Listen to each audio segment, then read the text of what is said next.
Alrighty, folks. Hope you're having a happy New Year's Eve to close out 2025. Thank you for all your support this fall season for Trainwreck Today, Lockcast, and more. A huge shout out to the production team at Bruckman, Herd of Buffalo, as well as Don, Slick, and everyone who's come on the show, guests as well. Made an amazing fall and winter season. We're not stopping. We got many more conspiracy corners. We got many more FaceTimes, predictions with conviction. Even if Slick doesn't do the punishment, we're still bringing it to you in 2026. So let's have a great finish to the year, and it never stops. For what it's worth, I have so much confidence in this. Oh, no. I'm going on the money line, too. Somebody has to get the spread. He has to have a spread. You know what? Fine, no spread. Okay. If this loses money line, we're going mustache next week. Let's go. Wow, this is huge. Interstate rivalry from our good friends way down south. South Florida? South Florida, baby. I knew it. Yeah. We got South Florida at Florida. Now, hear me out. USF. It's where all the kids, they have a chip on their shoulder. They didn't get in. They're not a Florida golf Gator. course on campus. Yeah. So they're going to have a chip on their shoulder. They're going to come out. This is their Super Bowl to beat number 13 ranked Florida. This is like the rest of the season doesn't matter. They could lose every single game, but if they win this game, that's what matters. Now, hear me out with this too. Go on Florida's side. Their next 3 games: LSU, Miami, Texas. Look ahead. This is a major look-ahead spot for Florida. Now, this is huge. They're 18.5-point favorites. That is significant. Money line is plus 650, though. I think USF shocks the world and goes in and wins this game on the road. Slick, we just have to address the elephant in this room, or in this case, the catcher's mask on your face. Yeah, not happy about it. It's pretty heavy. This thing's from like the 90s or some shit. It's rusted onto my head at this point. I can't adjust the straps. Doesn't feel good. It's weighing down my nose. But this is my punishment, I suppose. Well, why don't you come clean Yeah, for why you're wearing Come on, Hillary Duff, come clean. why you're wearing the mask I in the didn't first place. report to Zach and Don at 7 a.m. Once? Because not once. Twice.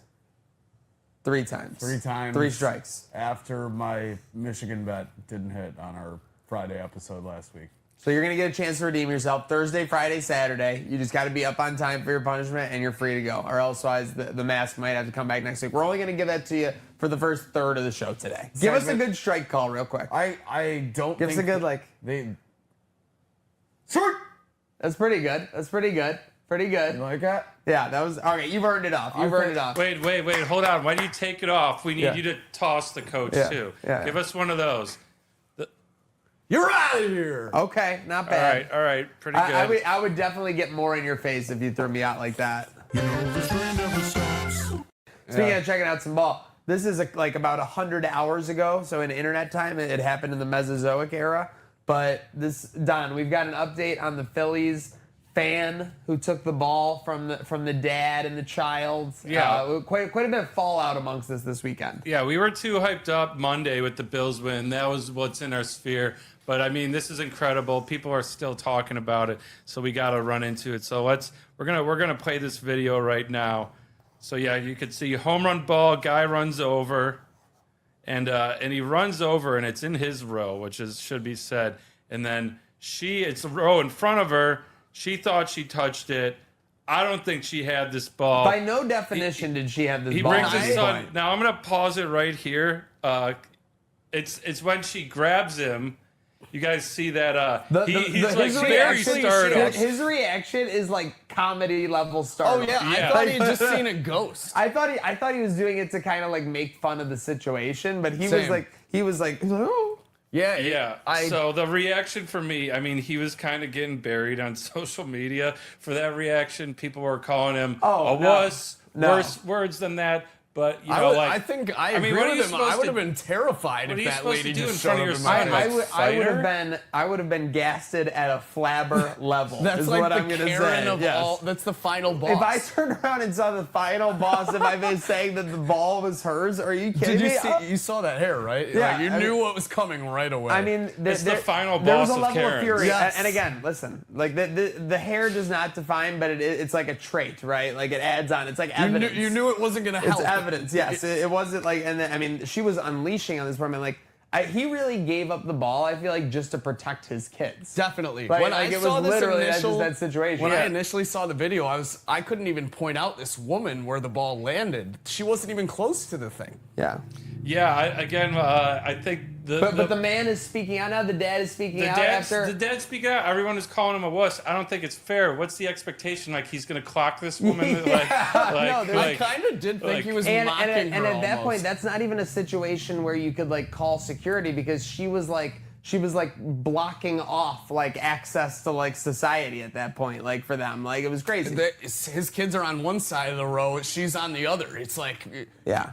yeah. And again, this is a sphere where we've seen adults, male or female, act crazy for memorabilia across all of sports. Oh, yeah. But this is just and now we got the dad speaking out. I think he takes the W too for the last point. When he gives the ball, he does a get out of here. Yeah, he does like a The get out sassy of little here, the flick. get out of here was great. Very nice. And again, obviously, this kid got to meet Harrison Bader. Apparently, he's getting an RV and he's Yeah, going to the World Series. Yeah, we're that's- showing the clip right now where an employee brought him kind of a swag bag, and then after the game, he ends up meeting Bader in the tunnel, gets a signed bat.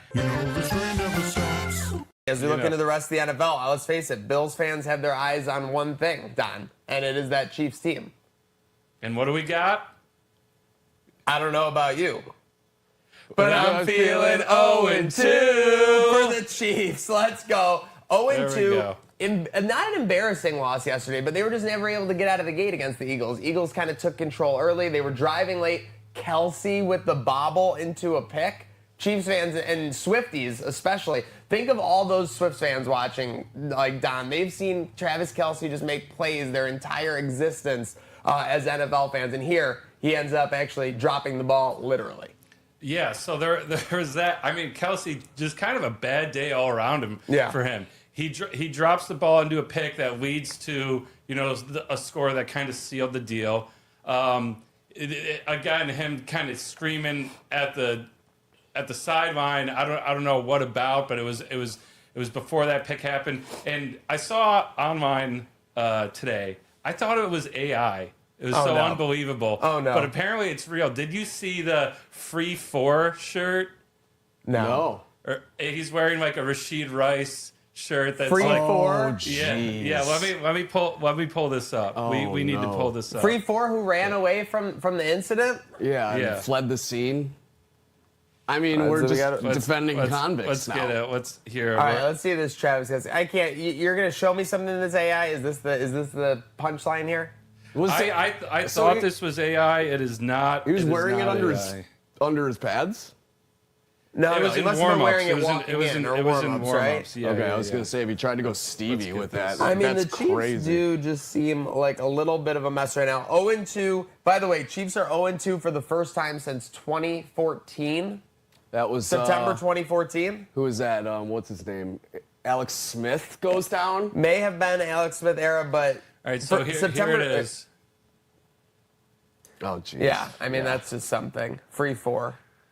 Yeah, I don't really know what does Taylor think about that? That's what Yeah. I want to know. I don't know. I don't think know. her morals necessarily align with Yeah, I don't think her morals line with Mr. Kelsey there. And speaking of Taylor, last time the Chiefs were 0-2, September 2014. Top song on the charts at that point? Bad Blood. Shake It Off, Taylor Swift. wow. I You was can't close. help but think there's larger things here at Playboys. Don, you're saying we have some art for our inaugural call here on the Crash Out line? Yeah, this is Fireman Ed, and listen, I heard you were talking some smack on your little pregame show. Listen, boys, I don't know if you want this smoke, but I am a quality Jets fan. Bills still suck. They lost 4 Super Bowls, and yeah, keep my name out of your f***ing mouth. I'll come down to Buffalo myself, and I'll put your fire out, okay? Bring it on. And before I crash out about Fireman Ed coming after me directly, wouldn't he be coming north to Buffalo from New Jersey, New York City area? So now I'm concerned. I'm concerned we have someone pretending to be Fireman Ed, and they live north of the Western New York area. Gatesy. Yep. Sabres Twitter, which we love, has a tendency to be kind of curmudgeon-y, or kind of like, Yes. you know, like Yes. like day before the apocalypse-y, like, right? Like, Yeah. kind of like as a vibe.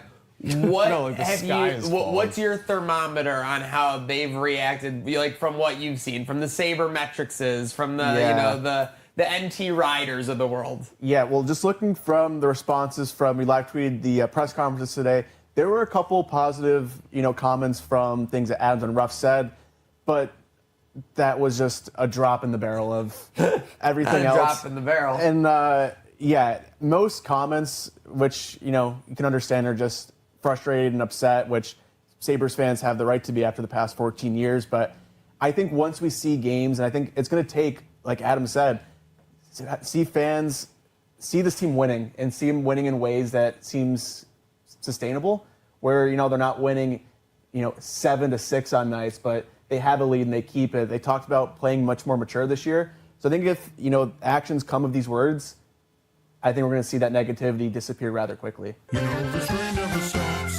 How is Tom Brady still cheating at the NFL? Yeah, Don, can you break this Incredible. down? Because you told us before the show kind of the logistics. So first of all, I'm going to pull up the picture. But Tom Brady, he's in the coach's box, and as On an a headset. owner, Yes, on headset a on. headset. But it looks like he's looking at, what was it, the Texans? Yeah. Yeah, he's looking over at the Texans playbook, and it's really funny because he's standing up straight, but you see his eyes drifting sideways. He is this is the funniest thing. When I was watching this clip of him in the box, he's absolutely playing a game. Like he's not working, doing he is, like Don saying, he's playing the game of around him and taking in it's absolutely bonkers. And then Don, isn't the twist of it all? Don't the Raiders play the Texans next week? They do, yeah. Like that. So that's the thing. So yeah. So that's it. So it's not like oh, it's just a random team and they don't play for 3 months. They literally play next week, and Tom Brady is looking at your playbook. Yeah, the fact that no one has realized This is prior insanity. to that Fourth down happening. and kitchen. What do you expect to happen in this situation? This is a guy that deflated balls. This is a guy You trust him This is on a your guy who stole sideline against signals. your opponent. This is a guy who stole signals. Next week. This is a guy who deflated balls. This is a guy who broke cell phones. This is a guy who crypto scammed a bunch of people after he moved to Florida. I mean, bottom line, you just can't trust this guy. Listen, he might have 8 Super Bowl rings, 7 Super rings. I don't care. He's just a cheater. Do you think Stop the cheating. End the cheating. The immediate takeaway, all out, great show. Couple surprises that were really nice as we start to feel We got a couple drops. We got a couple raindrops drops here. coming down here. So we're going to need to monitor this very carefully. But as of right now, I think we're safe. Let's just play it by ear, though. It's getting sketchy out here as the drops start to come down. I do see very gray clouds over there, I will say. Oh, yeah. Oh, yeah. Oh, yeah. we might. Yep, abort. We got to abort, All right, folks. all right, folks. It is starting to Good, come down. good day now. Have a good rest. But we are joined by a very, very, very special guest, Abigail Lee. Make some noise. Let's go. This is a jet-setting individual who we've managed to lock down in Hamburg for a live show. This is a big hit. Abigail, how are we doing today? How are you feeling midweek? And we're almost through September here. Mercury, they're talking about, is in retrograde. I really don't know what that is. Yeah, the world just goes up in flames for a couple days. I'm really excited to be here. This is so fun. I'm ready for this next week. I'm ready for the game on Sunday already. I just work your butt off during the week and then enjoy it on the weekend. We kind of joke about it as Buffalonians, then the Bills take over our lives. But it really is the case, right? You get to the Monday and Tuesdays of it all slick, and it's get Sunday here already. Yeah, indeed. Speaking of working your butt off during the week, I mean, we've seen you last night. What? You were at the casino with Bill's wives and girlfriends. Tell us a little bit about what was going on there. Yeah, it was actually a super fun event. So they asked me a couple weeks ago to do like a pop-up sweatshirt bar for some of the wives and girlfriends, and so much fun. Brought a bunch of patches, got the names and numbers, put them on the back, pressed them right in front of the girls. They got to put the patches all over. It was great. It was so much fun. It was my first time getting asked to do an event like that, and I've never done a sweatshirt pop-up bar. Loved it. Girls loved it. Awesome. The girls are they're so great. I don't know how the other like wags are at the other teams. Bills, girls, and wives, awesome. Just great. Yeah. It's kind of part of the culture, right? And obviously, speaking part of the culture, you know, when we first met Abigail, I was like, you know, one of the most impressive things about you, your brand to me, is that it's not like based in like, oh, you know, West, like 716, Buffalo. It's just bleached by Abigail when you started. Now it's by Abigail. Talk to me about that transformation, how crazy that's all been. Like Slick said, you're rubbing elbows with the wives and girlfriends. Yeah. So it was bleached by Abigail before. I was bleaching and tie-dyeing every single piece by hand. And then this last year, I was like, we got to make it bigger and better. Doing so many more things, no more bleach, no more tie-dye, just evolving. You know, that's what you got to do in today's day and age. And now that's what we are, by Abigail Lee. Trying to think of a name that was, you know, could be good for an NFL license one day. Hey, you know? let's face it, those partnerships are going out there, so no blame on you. All right, let's see who's on the line. Oh, look who it is. Recurring guest. I'm not happy, boys. Let's make it quick. Oh, geez. All right, no. Coach Lindy Ruff is here in the Trainwreck Today studio. I guess first things first, Coach, what happened to your fedora? Listen, fedora is when I have swagger, when I think this team is playing confidently. What you saw last night, nobody can have confidence in that. So, listen, I might look a little grizzled, but these players are about to get the bear in practice. Oh, my. Don, question for Coach. Seems to be a little grumpy. Yeah, Coach, I mean, you got outshot by, you know, I don't A million. know. By about a million last night. Yeah, we stopped counting. Yeah. How are we going to address that? Is it in practice? Is it just effort? What do we think about that? Well, listen, these guys got to do a better job skating hard. They got to do a better job getting pucks down low. It starts with the process of getting the pucks deep. The deeper you can have the puck on the other side and the offensive side of the ice, farther you are from getting shots on your net. So it's all part of the process.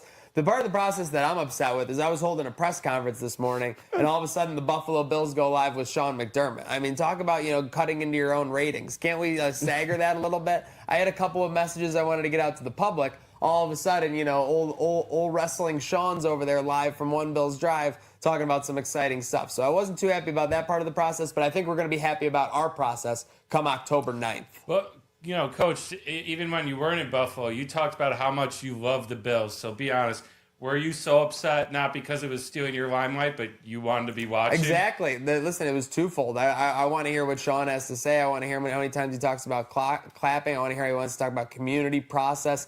I need to soak that up. Because like you said, listen, we got outshot by 1 million last night, but I'm a guy who's used to when we get outshot by 1 million, we still find a way to dominate on the scoreboard and win. So I don't know whether it's, you know, this new moxie of this team or the people in between the pipes, but we got to figure out a way to start getting it done for the fans. How much does preseason actually mean to you, Coach? Oh, it means everything, especially when you haven't proven anything like these guys have. So I've proven that I can win. These guys need to prove that they can be up to snuff and kind of match my intensity. Fair enough. You mentioned... Sorry, go ahead, Don.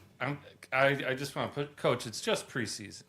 Yeah, seriously. It's just preseason. I think you need to relax. I mean... Well, when you play like we have, you need to take advantage of any season you can get. Speaking of taking advantage of any season you can get, this past golf season... Yeah, my game was shit.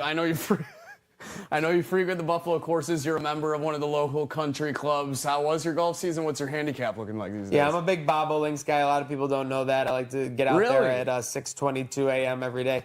22, you know, for my playing days. Yeah, I like to see if I can shoot 22 or below on that front nine. So, you know, par 3, see if I can stay under the 27. If you can get a 22, let's go. That's what Lindy's all about, baby. Let's go. We're rolling the dice this year. I think Coach is so hot, somebody better check his wallet next time he's going to the golf. Yeah, he's don't need to check my wallet, boys. It's straight cash, homie. All right, Lindy Ruff out. Back to practice. Back to Thanks practice. Coach. Thank you, Coach. Yeah, I appreciate it. That was great. All right, who else we got on the line here? Oh, the Cookie Monster himself. There he is. There he is. There he is. There he is. How we feeling, Keon? What up, boys? Feeling great. Looking to improve. One day closer to game day. I'm ready. Keon, people are saying you can't get separation from DBs, but Bills fans were concerned about your separation from Hard Knocks. Were you upset to be kind of left off the docket there? Nah, there's no separation to be concerned about. You know, everyone making a big deal last year. My yellow coat, my cookies. I'm just here to play football. I told Hard Knocks as soon as they got to St. John Fisher to fuck right off. I don't want nothing to do with them. I'm just focused on getting better. I'm just focused on getting better at football, improving my separation on the field, and seeing what I can do to help this team win. All right, Keon, we like that. We like that. Now, you know, first week, monster game. Last 2 weeks, you know, not much. But, you know, not much from your QB either. Are you feeling like he's hurting your fantasy stock a little bit? There's some unhappy owners out there with you, too. Nah, Josh ain't even my fantasy QB. That's my dog for real. He don't need to be on my fantasy team for him to know I give him props every day. And I don't need to go and kill it on the field. You know, everybody eats. That's what they say here in Buffalo. Whether I'm eating cookies or not, everybody else eating on the field. And Josh don't gotta do everything to win games. He spreads the love. He does what he has to do to win football games.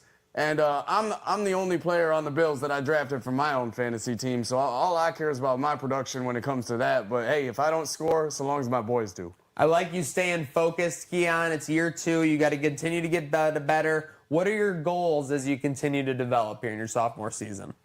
Goal is to win, week by week. I'm focused on Sunday, focused on beating the Saints. The Saints ain't coming marching in as long as Keon on the field. All right, thank you, Keon. All right, back to the practice field, sir. Thanks, Keon. Appreciate you. Thank you very much. Oh, my God, I can't believe this. We got him.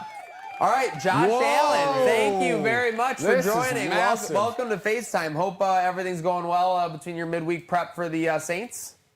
Yeah, everything's going well. You know, just taking it slow, taking it easy, doing the little things in practice, making sure you know, my nose is healing up, and yeah, just not pushing myself too hard. It's a long season, so can't burn out early. Josh, was the team worried behind the scenes that the nose situation could impair you from some Hollywood roles or opportunities next offseason? Well, you know, I know this might be a faux pas, but I'm not really worried.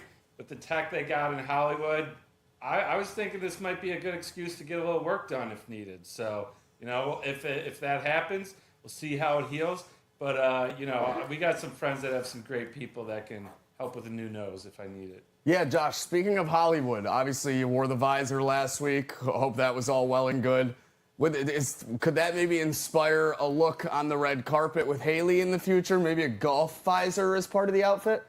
Oh, man, I know the fans love that visor. I wore it in college. I hate that thing. I'm trying to talk as much smack as possible, and it's just echoing back at me. They hear it muffled. I need these opponents to hear the crap I got to talk after I run right through them. So get rid of that visor. I'm wearing that golf visor wherever I want. You know, the swing's improving, so I'm proud. I just need a sponsor. Speaking of sponsors, are your fantasy owners, they might be looking for some sponsorship because they're not feeling it from your points production these last couple weeks. What would you say to them? The team's 3-0, but their fantasy team might not be. You know, I feel that. My goal is to win every game. We've been doing that. But I get it. You know, fantasy, we got some disgruntled owners. I'm sure I was first pick for a lot of guys. All I'm going to say is I'm coming. I'm coming. I am coming. Enough said, That's Josh. a mic Enough drop. said, Josh. Yeah, that's a mic Patrick, drop. thank you All for right, joining thanks us. for Thank you for the joining, time there. Some sunshine and a dub over the Saints. And speaking of Raised by the Ralph, Yes. should we show this? Yeah, let's this Yeah. tweet? Well, let's go into the Bills Mafia, Okay. tweets we got from the game yesterday because a lot of people were upset by it. Don, I'd say save that one for last if we can. Yeah, Slick is never upset about Tom Brady cheating. We know that for I'm a about to fact. throw this into the back room if you Why'd know you what throw I it mean. to me? I threw it to you 18 minutes ago. Yeah, well, All right, I wasn't even looking. Is this coming up on the screen? Yeah, which tweet we want Let's to look start at with? the hit you with negative that. Bills ones first, because there were a Okay. lot of people who were frustrated during the Start game. with a lot of things start were with said. this one. Football friends, is Joe Brady bad because he sees bad? I get it. Like, I mean, and this is Anthony. You know, What he's is he talking asking, about? But he's asking. You know, he's saying football friends. He's reaching out for intel. I mean, I don't know. I think that Josh Allen just gets really put on a pedestal. to where it gets forgotten that it's like not easy to just score 30 points every game. I want to give it to this guy But we real did quick. score 30 points this game. Yeah, we did. I'm saying we did. Oh, yeah. Oh, yeah. That's not easy. So right? Italian Christmas, Darlene. Right. I appreciate your inquiry, and I appreciate the fact that you have a palm tree in the username. That's pretty cool.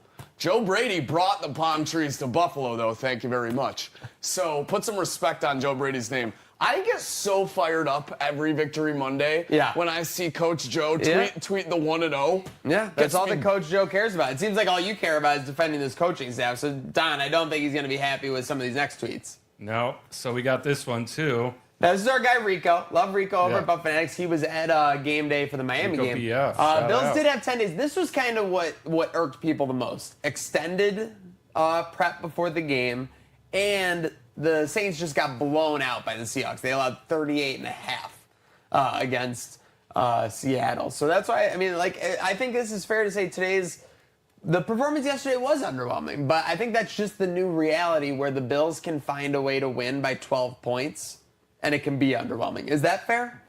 It's absolutely fair. And is it fair not to say that the Saints probably played a better game than they did against Seattle? You can't just go from getting shut out. Yeah, they were practicing all week with a purpose. Yeah, exactly. You can't go from getting shut out to then not wanting to have some motivation going into the next one, especially against the Super Bowl favorites. So, yeah, was it underwhelming? For sure. But the Saints went in there trying to prove something. You don't just get shut out and then go and, like, take a beating the next week if voluntarily. Yeah, I think sometimes people think, like, you know, you get blown out one game that the team's going to go and lie down. Yeah, lie that just down and doesn't. die the pissed next grown week. professionals. Like, it's just not going to happen. But to his credit, yeah, if you look at the score sheet, you see we won by 12. You're like, oh, you know, they almost covered the spread. Might have been a backdoor. But if you watch the game, It was never that close. It was no 0.0% chance of covering. Yeah. Yeah. And well, I mean, even into the fourth quarter, it was like we said, some key plays made by Josh go the other way and Roughing the punter. the roughing the punter. Oh, that was huge. Again, Also, is his leg broken? No, he said he was fine after the game. No, he walked off. But Oh, yeah, someone that's who right. wasn't fine with this performance today was Rockpile Report. Our friends over there were throwing a fit. Here's a hot take. The Bills might just have the worst coaching staff in totality in the AFC East, Slick. Yeah, I'm not really The sure. Tennessee Titans exist. The Jacksonville. Yes. Well, they're saying uh-oh. No. I was gonna say no. They're saying AFC East. Yeah, AFC East. So Yeah. I was gonna say the New Jersey Jets Oh, okay, also fair. exist. Yes. So this tweet seems very reachy. I did miss the AFC. I especially- did miss the AFC East part. I feel like they're we're saying reaching. right now McDaniel is this a ra- better staff. If Rockpile sees this, I want to know: is this rage bait? Is this genuinely No. rage bait? This is how they felt for sure. Here's what it is. Looking at the time, I think, and we've preached it before. Oh, yeah, game Don't was crash not over. out online. Crash out on our line. Emotions run high during the game. Sometimes we get a little reactive, but yeah, you don't always want to jump to these very large, dramatic conclusions. But you can on our line and remain anonymous. So 716-226-6263. You know that, folks. All right, but a lot of banging tweets here, but let's get to a tweet that was about banging. Yeah, was it ever?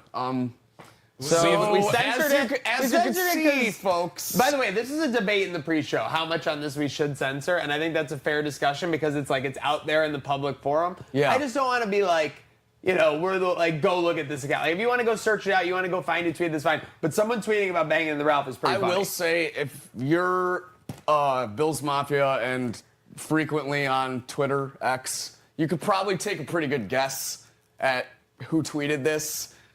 Name is blurred out. The first word is blurred out as well. Basically implies that intercourse was had in the Ralph yesterday Full 60 minutes. before it gets demolished forever. Yeah. Check mark. How believable is this, Don? You said you called this a bluff. I'm a skeptic. I'm a skeptic of this. I think this is OnlyFans bait, judging by the profile picture and everything. I think this is engagement bait. But, you know, I'd like to think it's true if you're into that and you have some voyeuristic tendencies, you know, and you get off on potentially being caught and kicked out of the stadium and all that.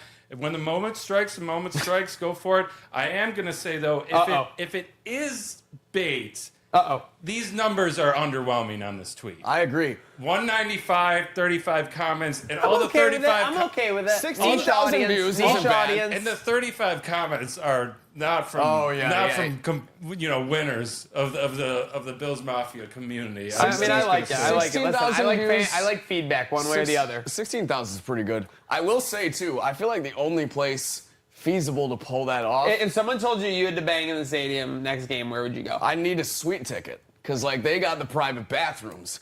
The men's bathroom. The bathroom at the tends Ralph to be, it's not a spot you want to not bang. anything good. So I can't imagine it happening there. Like you see it. It's just having any bare skin out in the bathroom at a Ralph. even within 5 feet of the bucket. Yeah. And then the ladies' bathroom. I can't imagine they would appreciate some dude just waltzing up into theirs to use the handicap stall real quick. I'm going to take a bold prediction or assessment of how I think this happened because we've seen videos like this before at baseball. Oh, are you going like under the? It was too hot for like a blanket. House I think it yesterday. was 300s. She's wearing a skirt on the lap, very subtle, but people around knows what's going on. You can't tell. You I can't don't tell even me. think You they can't go to tell a me that was private area. stimulating. I just don't. I think it's possible. That's but not how I would do it. That's how I think it happens. Choose to believe. I'm going to choose to believe, but I don't know how it's possible. It's possible, but they would have gotten the boot. Yeah. Someone would have stopped that. All right. This weekend was a movie. Oh, man. It was absolute domination over at the Wings meeting place. Yeah. Players showing up, Hall of Famers, fans out in the parking lot tailgating since Friday night. Undefeated at the tailgate, undefeated with TSC Buffalo and their awesome memorabilia signings. Saturday we had Fred Jackson, Andre Reed, Thurman Thomas. Who are you better friends with now? Terrell Bernard Oh gosh, put me on the hot seat. or Paul the agent? Oof. I gotta go with my boy TB. Me and Paul only just met. Paul I love did you. roll through and he game day. did come through the game day tailgate. So shout out the agent Paul doing great things, managing Keon Coleman and Tyrell Shavers, letting the people know which jersey to buy before he even changed the number.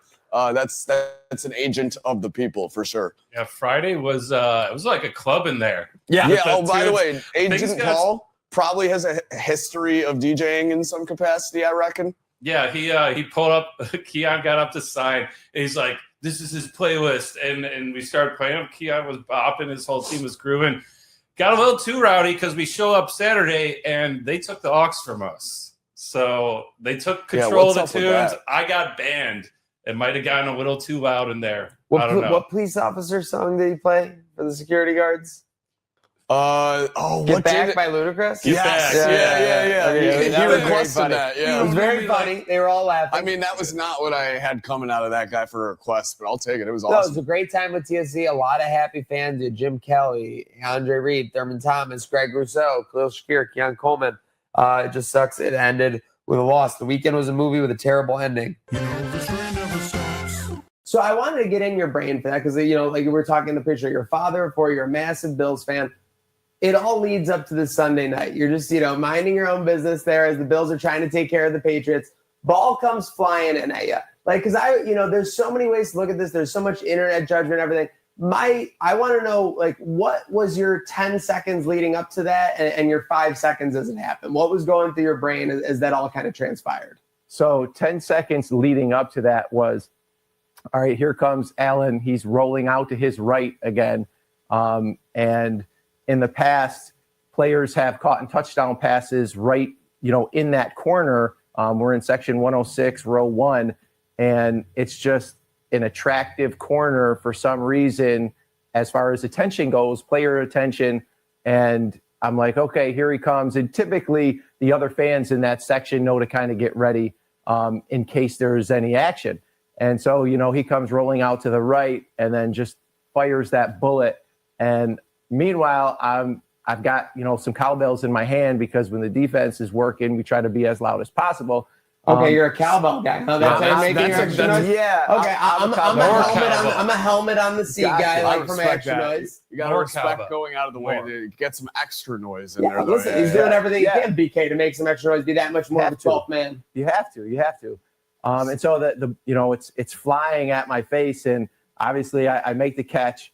And with the cowbell in my hand and the towel in my other hand, And 5 seconds after the catch it's just kind of automatically ingrained in my head that if I ever have an opportunity to get my hands on another game ball, it's peace, see you later. You know, my wife and I had this agreement for years now that if we ever do, you know, I'll meet you at the car because I'm out of here. I've had to give them back in the past and not ever. So that you've gotten your hands on some game balls. Yes, before. sir. Yes, sir. And we were told that, you know, we'll swap it out for you, or we need it back, we'll give you another one.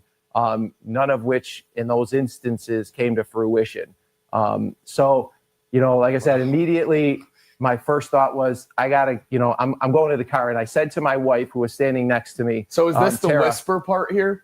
Well, she honestly, I'm going to tell you, it's like, I don't know. I don't recall if she even said anything to me at that point. I know I said to her, I'll meet you at the car. And big shout out to my wife. I was going to say, shout out Mrs. Kemp, shout out to 4 kids. We got a family behind this celebration. Sure. We got, I'm not calling him a Peter Griffin, but he's a family guy. Not only your wife, too, your unofficial agent this week. Unofficial, yes. No social media, this guy. The wife's been doing the rounds for him. I love that. Okay, so we're getting you're right next to your wife, whatever. Okay, so take me from there. Yeah, so I said, I'll meet you at the car. You know, I got the ball, had the ball. You tucked and run. Had to contain it, you know, because I had the cowbells 2 in one hand and then the towel the other. Contained it, and I didn't put it up my shirt at that point up the stairs. I just kind of had it in my left hand in front of me. Made my way up the stairs and was, you know, thinking I got to get out of here, you know, before they try to take this ball away.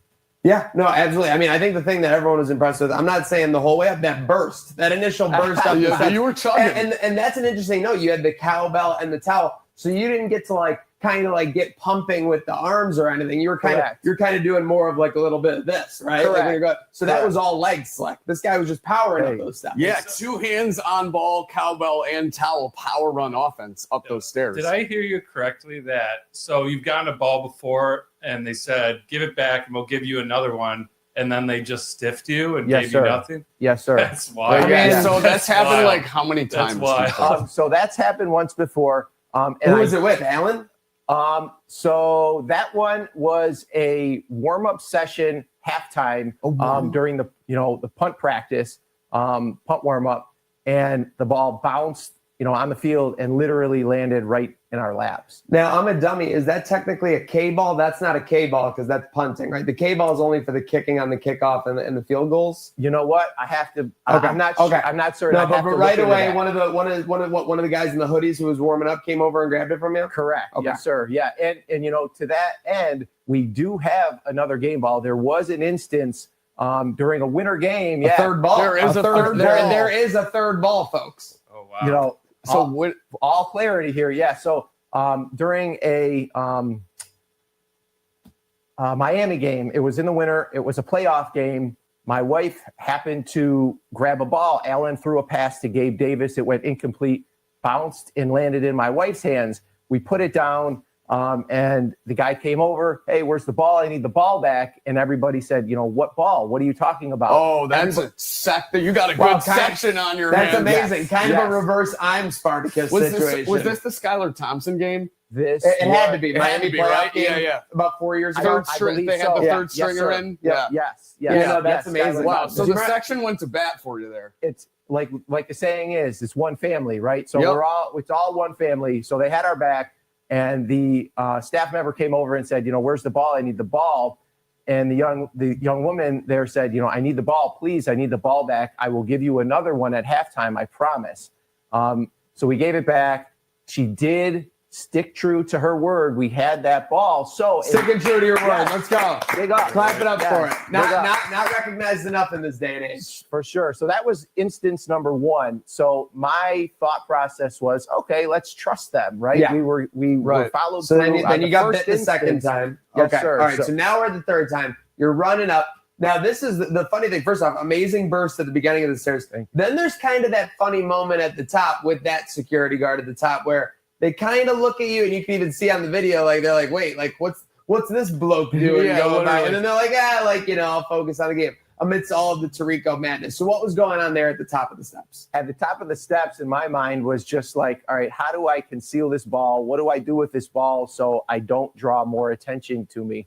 Not even the slightest inkling that the camera has been on me, and Mike Tirico was, announcing me all the way up the stairs. Oh, brother, you were on national TV. Yes, sir. Yeah. I learned that after the fact. Yeah. And so I tucked it under the shirt, did the old shirt tuck, and I looked like a pregnant man, or that I ate too many brats. It's okay. No problem at a tailgate. It happens to the best of us. And I'm not hating. I respect everybody. And so it was just really, not inconspicuous. So I popped it out from under the shirt. I had my towel with me, like I said. I had the cowbells in my right hand, draped it in my left hand, the towel over top, did the old James Cook hold, cowbells in the right. And as I was walking and kind of jogging, the cowbells were jingling, which would draw the attention from any passersby. Damn it. The cowbell came back to bite him. Well, wait, no, it's a good thing. So the cowbells drew the attention. They looked at the cowbells and paid no mind to what was under the towel on my left hand. So made my way through the concourse. A little Trojan horse action. Yeah. You got it. Got up, headed towards the gate to try to decide, really make the final decision. Do I head back or do I leave with this ball? So. Okay, so clearly it looks like LeBron didn't have the only important decision of the week, Slack. Brian, Clearly what do we not. got? So I was, contemplating, what do I do with this ball? Obviously, they wanted it back from the other past instances that I had a ball in my hands. And I did make a promise to myself and to my wife and to my buddy at that point. Family guy. Yeah, at that point that he had the next ball. The next ball that I got is going to him. And so I'm a guy that sticks true to my word. But at the same sense, I'm a father. I try to live my life morally. I don't want to do anything, negative to impact them or impact my family or myself for that matter. You want to set the best example for the younger generation. And so I'm like, geez, I was really torn. Do I stash this, right?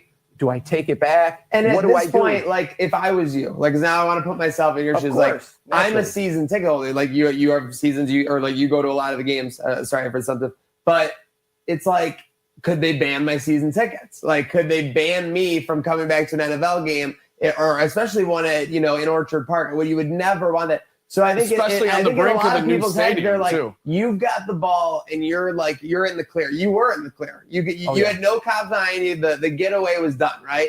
But clearly, like, it's like you're looking at the big picture. It's a moral dilemma. Yeah, 100%. Yeah, and so there was no security chasing me. I was not being pursued by any means. Like, it was legit normal guy going to get a beer or going to the restroom or whatever.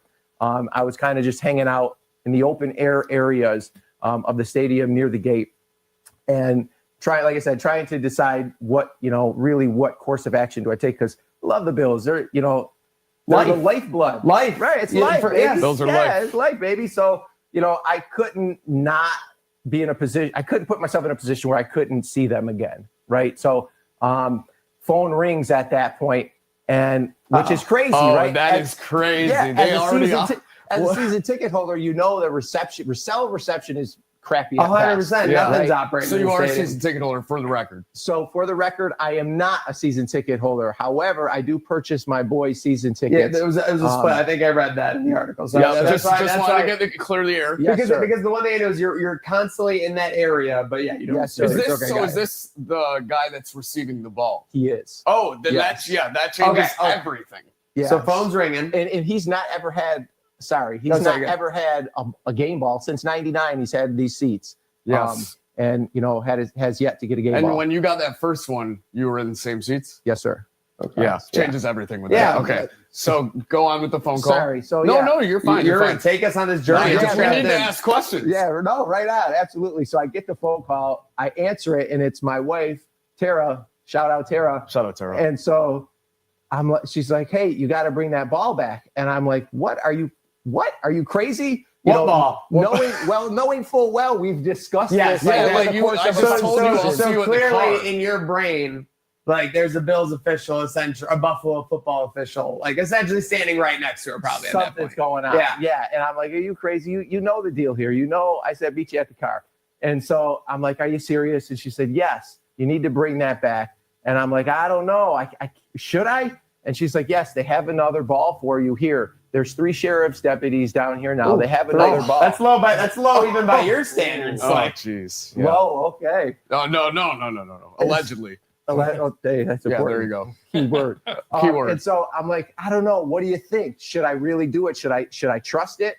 Again, having been burned the last time, I've been told that. And this has to be a tough situation because, like I said, like the troopers of the Bills guys are there, so she probably wants to help facilitate the situation. But you want to just have an honest conversation about your past game ball history and what's happened here. You're trying to figure that out in that moment. 100%. I want to know too. Did your wife or anyone realize at this point that you were caught in 4K on TV? None. No. Yeah. Okay. Because if I got a call like, "Hey, we're watching at home. We just saw you sprint." It would be like, I'd be like, the jig is up. You got when you get caught on hands. video doing something, so it's like, you get caught. It's a little different. You had to think you were kind of in the clear, like you were. There was no boundaries at that point. 100%, absolutely.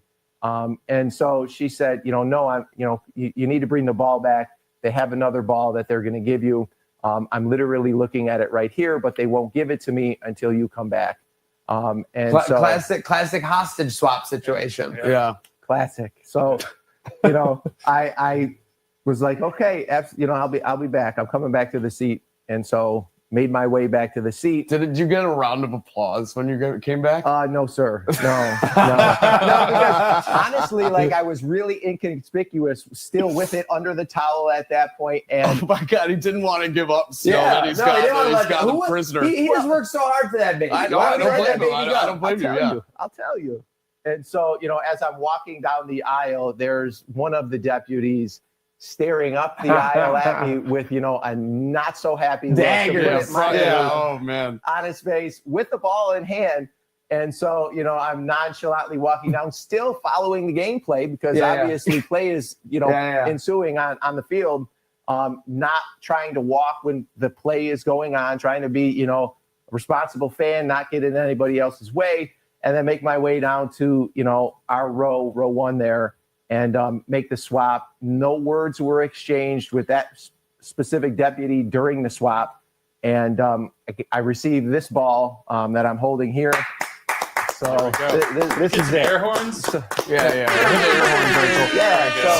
So Alan got the ball back, and I know that QBs are particular. The way that they rough balls. They want them doctored up exactly how they want. And so I want our QB1, the best quarterback in the league, to have every chance to be as productive as possible. And if I can play some tiny role in that, that's makes my day. I'll give extra claps for that.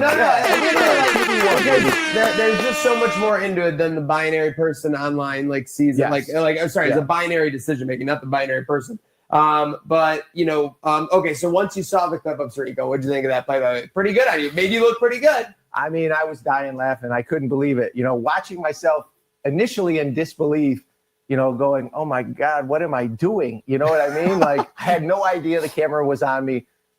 Just, that initial thought of, I got to get out. Got to get out of here. I mean, it was great technique. I saw it was the double step method. The double step was insane. You could have so easily not gotten it, and not a full out slip, but everyone's half stuttered when you do the double step. I was like, oh my God, this guy I know was just me after a tailgate, I'm not running anywhere except the bathroom. The way I partake. So absolutely. Well, in that particular tailgate, I didn't go as hard as I had the previous game, the previous home game. So just one beer at the game, so I had all my faculties and was able to juke and jive and kind of keep it concealed going up. And what I kind of thought was, you can't even really, couldn't see the ball in that shot with Tirico, announcing me going up the stairs. You couldn't even see that I actually had the ball at that point still. Right. So have any words been exchanged since this handoff? As far as officials? Yeah. So I went back to the seat, right? We exchanged the ball, gameplay is resumed. And after being at the games in those seats for 4 years, you form a rapport, a relationship with the event security guards. Yeah, know them by first name. Great people. Great Shout people. out Wayne. Shout out Wayne in our section. Absolutely. Shout out Wayne. Shout out to the men and women that protect us, watch over us. Same to the Erie County Sheriff's deputies that are there protecting us as well, who we know by name and are very familiar with. Super great guys. And so, and that was another thing, like you said, you don't want to get banned. You don't want to like burn any bridges, right? Like, because people are like, well, you got the ball and you got to wait. No, that they would find out who you were eventually. 100%. You go right And to that seat. I think there's a difference if this was your first Bills game in 4 years and you just happen to be sitting in the seats and you bought them online through Ticketmaster at the last second. Maybe they don't exactly know all the details, although Ticketmaster is a Bills partner, so I'm sure they can find that out. Yeah. But there's all kinds of ways they can find out, and there can be circumstances that are much worse than I saw some people saying it could be worth like $1,000 or something, like 1,000, like 1,500.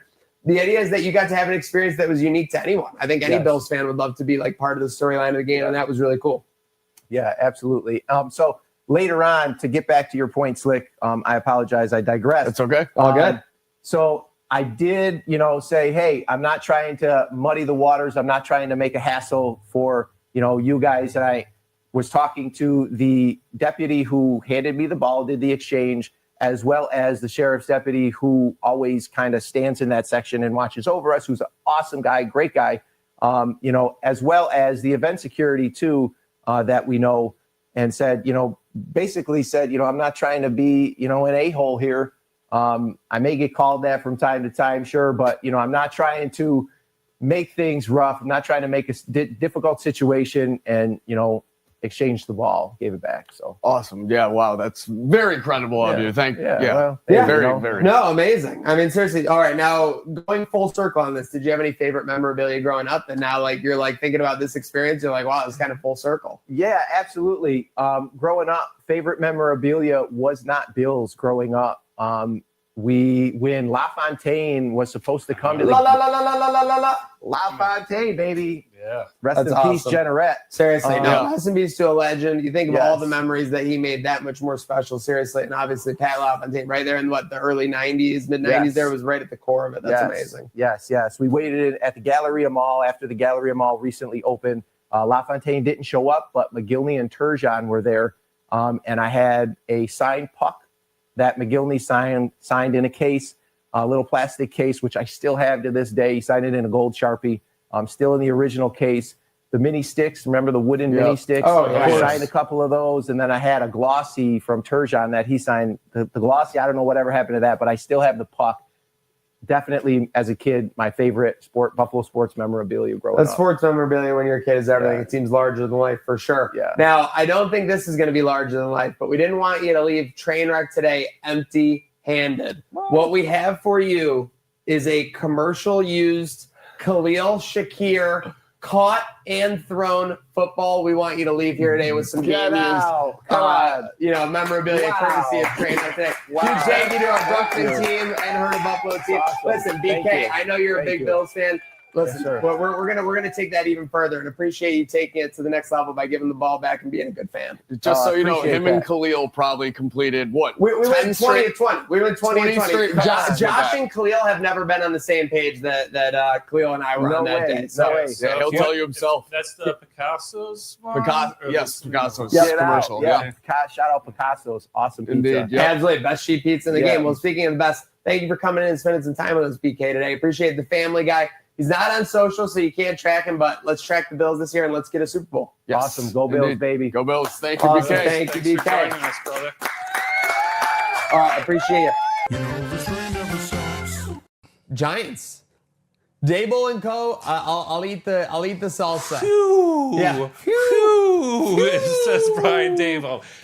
Definitely off the hot seat. I mean, and you can tell he's off the hot seat because every time Jackson Dart comes over, he's like, man, I love you so much. He knows this guy basically got him off the hot seat. I think it's just as much an indictment that he was playing lethargic, flaccid Russ over this Jackson. Jackson Dart looks like a player out there. He does. He looks like he has an X factor every time he puts his hands on the got ball. charisma. too. And for Giants fans, listen, I mean, a lot of them were kind of thinking in the draft, here we go again, right? We drafted Daniel Jones, and although he's doing great now, they were kind of like, what are you thinking, not drafting Shadur Sanders? What? Jackson Dart? Everyone kind of thought that was whoa, this is weird. It that they're was, skipping yeah. over Sanders.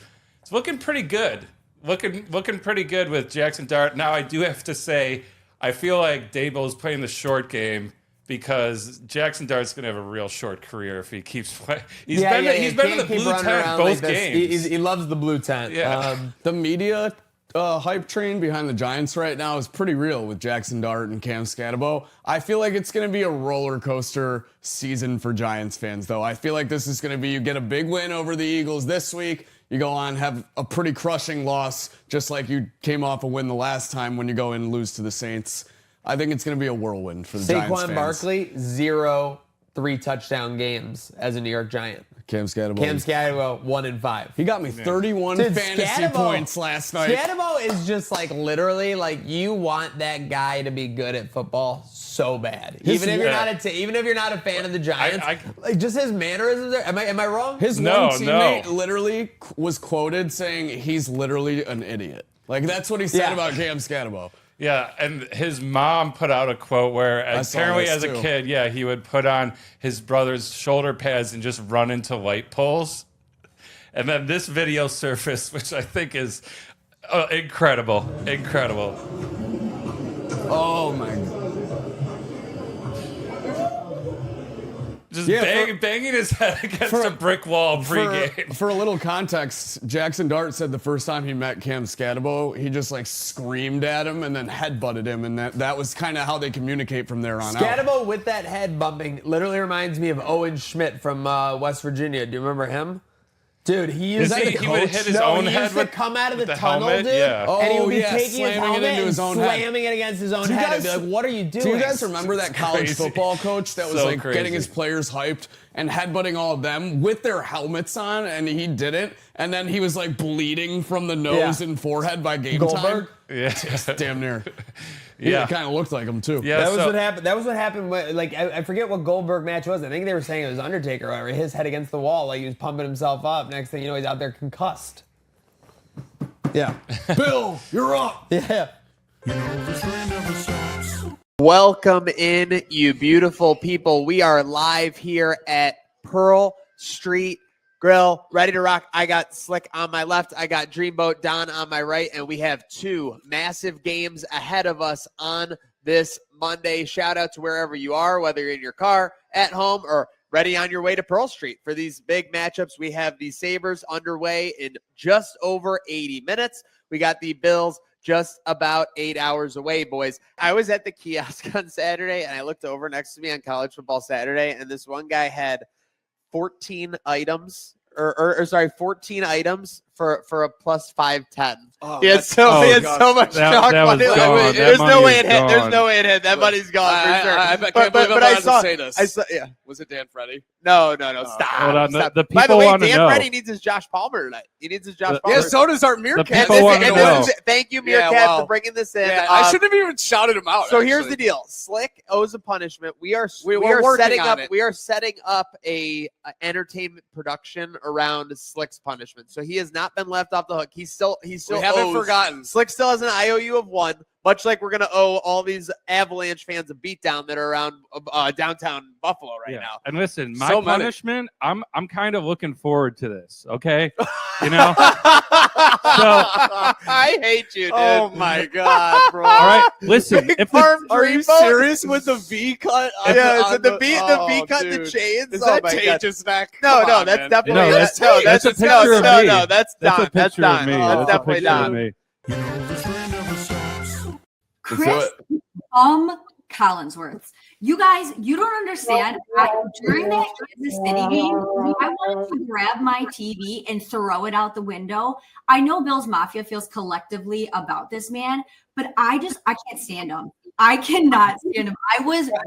Collinsworth really loves like edging to the Chiefs. It's like his favorite Well, thing. it's like I'm pretty sure. we just saw Baker Mayfield do that incredible run, and he scrambles for like 7 yards and like slides, and he's like, "Who else in the league can do this?" It's nothing greater than when the Saw twist music comes on. Yeah. Speaking of the franchises. All right, speaking of play music, thank you to our conductor, Abigail. Look for another food challenge. Yeah. Let me give you a lot of credit. You did complete the stage part. Yeah. Shout out me. I'm gonna put myself up there right now. Yeah, look at that. One day you're gonna learn how to use tanning spray, but besides that, we're proud of you. Yeah, and also I do want this wasn't included in the video, but I want to come clean about two things. Real quick. Oh no. First of all, made a terrible mistake. Slick was next to me, knew this. I forgot napkins. So I ate 3/4 of this without any napkins, just wiping my hands all over my. When we went at sweatshirt. the intermission, I ran to get Don napkins because his hand surfaces after 3/4 that parm was absolutely insane, glossy. Dude, I had a bite myself, and just after grabbing it once. Wait, what? You did, yeah. Hold on. Yeah. Hold on. Yeah. This was not disclosed that was earlier. allowed. You knew said about that was this. allowed. You knew about that was this. allowed. I'm throwing the red challenge. You knew flag. about this. We told you when we came to your seats, and it was allowed. We were both allowed to try Yeah, the I parm. offered you. I Clearly, said didn't you read want to help the fine boy print, out, buddy. Yeah, I just but- want to taste. Get ready to learn punishment, pal. Even more embarrassing. This I really got to come clean on. Oh no. The last quarter fell on the ground. Again. I ate key bake center ground sub. It touched the ground. And Touched the ground. good thing for Now this did Or- happen. The recovery effort It was great, though. Also, the recovery it was easily within 2 to 3 seconds. yes. But my thing was that I was saying we should just go to the booth and say someone knocked into him. Can we get a replacement quarter? Yeah. Like you're Yeah. a food guy, you're a vendor. And I was- I think we at the can make- stadium that would have played. we can make that. We I were was- debating going at the first period break and asking them, we just dropped 52 bones. The least you can do is heat the second half of this parm up because it's cold at Yeah, this point. so I was embarrassed of doing that. Might have been the gummy hitting then. But yeah, I was a little embarrassed to That gummy made you a dummy. Gotcha. to go up Gummy there and gotcha. ask for the fourth quarter. So I said, what is more embarrassing, eating one off the ground and no one knowing? And I did, and my guilt has been tearing me up ever since that video came out. So I have to say, I ate a sub off the ground. Oh, well, I'm fine. I'm still alive. It's all good. All I have to say is that Ravens fans must be sick watching Oh, Joe my Flacco goodness. go on this AFC North tour. If Oh, I know. I don't care what happens, but if in 6 to 8 years, if I had to watch Josh Allen like with the Jets, Yeah, oh, wow. yeah, it puts it in a Makes me little sick. perspective, right? Yeah. And not only that, too, I've been saying this. Joe Flacco, there's a thing with him where he just comes into a new team mid-season. Glue guy. And just Big time starts glue guy. lighting it up. And most of them have been AFC North. So, yeah, it must be terrible for Ravens fans. Here we have a guy throwing first pitches in the dirt, like clear as day. And, yes, Malik Beasley missing wide open layups, hustling back on defense when his team's down 11. Like, those are the equivalent right now, baseball. Yeah, and but hey, basketball it just goes gambling to show investigations. if you're a star like Otani, it's all good. It is all It's good. all If you're, good. if you're a star, Just blame it on your translator. if you're a top 2% athlete in your sport, you could have a problem gambling, and nobody cares. Yeah. Michael Jordan syndrome, for sure. Just folks, if you can learn one thing for this, make sure you have your fall guy in line. Yeah. You got to have a fall guy. Hey, Also, like, you shout know- out to this guy right here, For the maintaining body his composure. language. This man, look at, first off, great hair. Can we give credit where it's due? Yeah. Outstanding hair on this man, and outstanding body body, language. language. Let's see what he. Oh, and we're lucky Oh enough to my get God. this guy on. I was thinking, We oh, there he summoned is. him. Chapel Bill, thanks for joining us. Busy week. I'm Who sure let there's a this lot guy in going the on. How's studio? everything going, sir? Been better. Is having one of us wear the Kim K underwear on our flight down to Carolina. Yeah, for Down to anyone Charlotte. that doesn't know, it's basically a G-string with a bush in the front. Yes. We got a pick. I'm That's And my you bush. got to wear that over the pants, presumably. here we go. What, under the pants? I know you would like that. No, we're doing over the pants for sure. I think we got to go with the. I like the red curlies. What the The red curlies. What, yeah. the lower right. What is that? The Chapel Rowan edition? Yeah. Okay, Yeah. no, what do you mean? That's the exact hair. Okay, if someone put that you'll have $1 million whether you're right or wrong, would you say yes or no that Mike McDaniel has ever done a psychedelic while involved in football activities for the Miami Dolphins in an official capacity? for sure. 100%. For sure. But I'm saying, so you get $1 million if you're right or wrong. Yeah, Could it be he's just, also like, I don't on know. the facility. Yeah. If he was watching film on a Monday and he was the only one there and he popped a mushroom Or like Yeah, in the hot definitely. tub at the team facility. Yeah. Wait, definitely. Yeah, no, he's 100%. definitely one of those. season. Yeah, It for gets- sure. it I gets- feel like there's guys in Silicon Valley like microdosing within and 48 coding within social 48 hours media. of a game. Yes. Yeah, I'm Okay. still I'm saying there. that. I'm there, I so- think he. We need to get this to the general public. Has Mike McDaniel ingested psychedelics within 48 hours of a game during his tenure with the Miami You Dolphins? remember that one photo that went viral of him, like the meme where he's like, Yeah. just flabbergasted? I mean, he looks He like definitely he's could have done tripping shrooms. He shit. definitely could Dude, have done shrooms. I mean, before it's that. not that he was hitting vape on Yeah, sideline I mean, during a if playoff you're- game. There's a thing, right? Like if you're hitting vape on sideline, you're probably doing a lot more besides hitting vape on sideline. Yeah. It's not your only outlet. Joined in the saddle by Cam of Buffalo Origin Story. Make some noise. Let's give it up for Let's go. Go Bills! And he's drinking, and that means something to us folks emotionally. And so he's going to be in an away stadium with a lot of Bills fans. So he's really not going to know what's happening on any given play. That was probably going to be the case, blindfolded or not. But yeah, now we're just getting rid of all assurances. So where are you gonna go?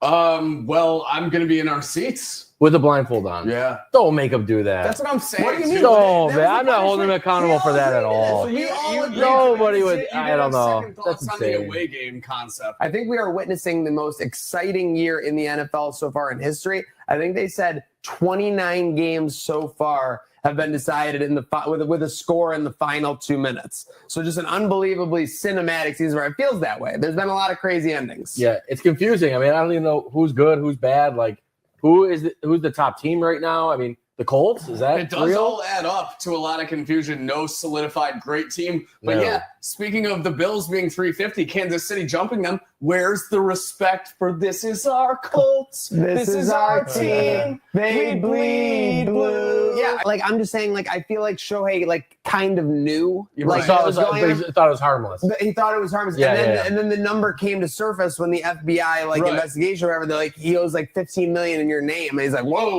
like you So, know, like so here again, he was making bets that were as big as 50 grand, but I think normally it was around 10 grand. Just so we know, 10 grand US is 1,507,355. Yen? Yen. Yeah. Yeah. So if he doesn't know this exchange rate and he sees like, well, because then we started talking like if he saw him putting in a 50,000 USD bet, but he thought it was yen.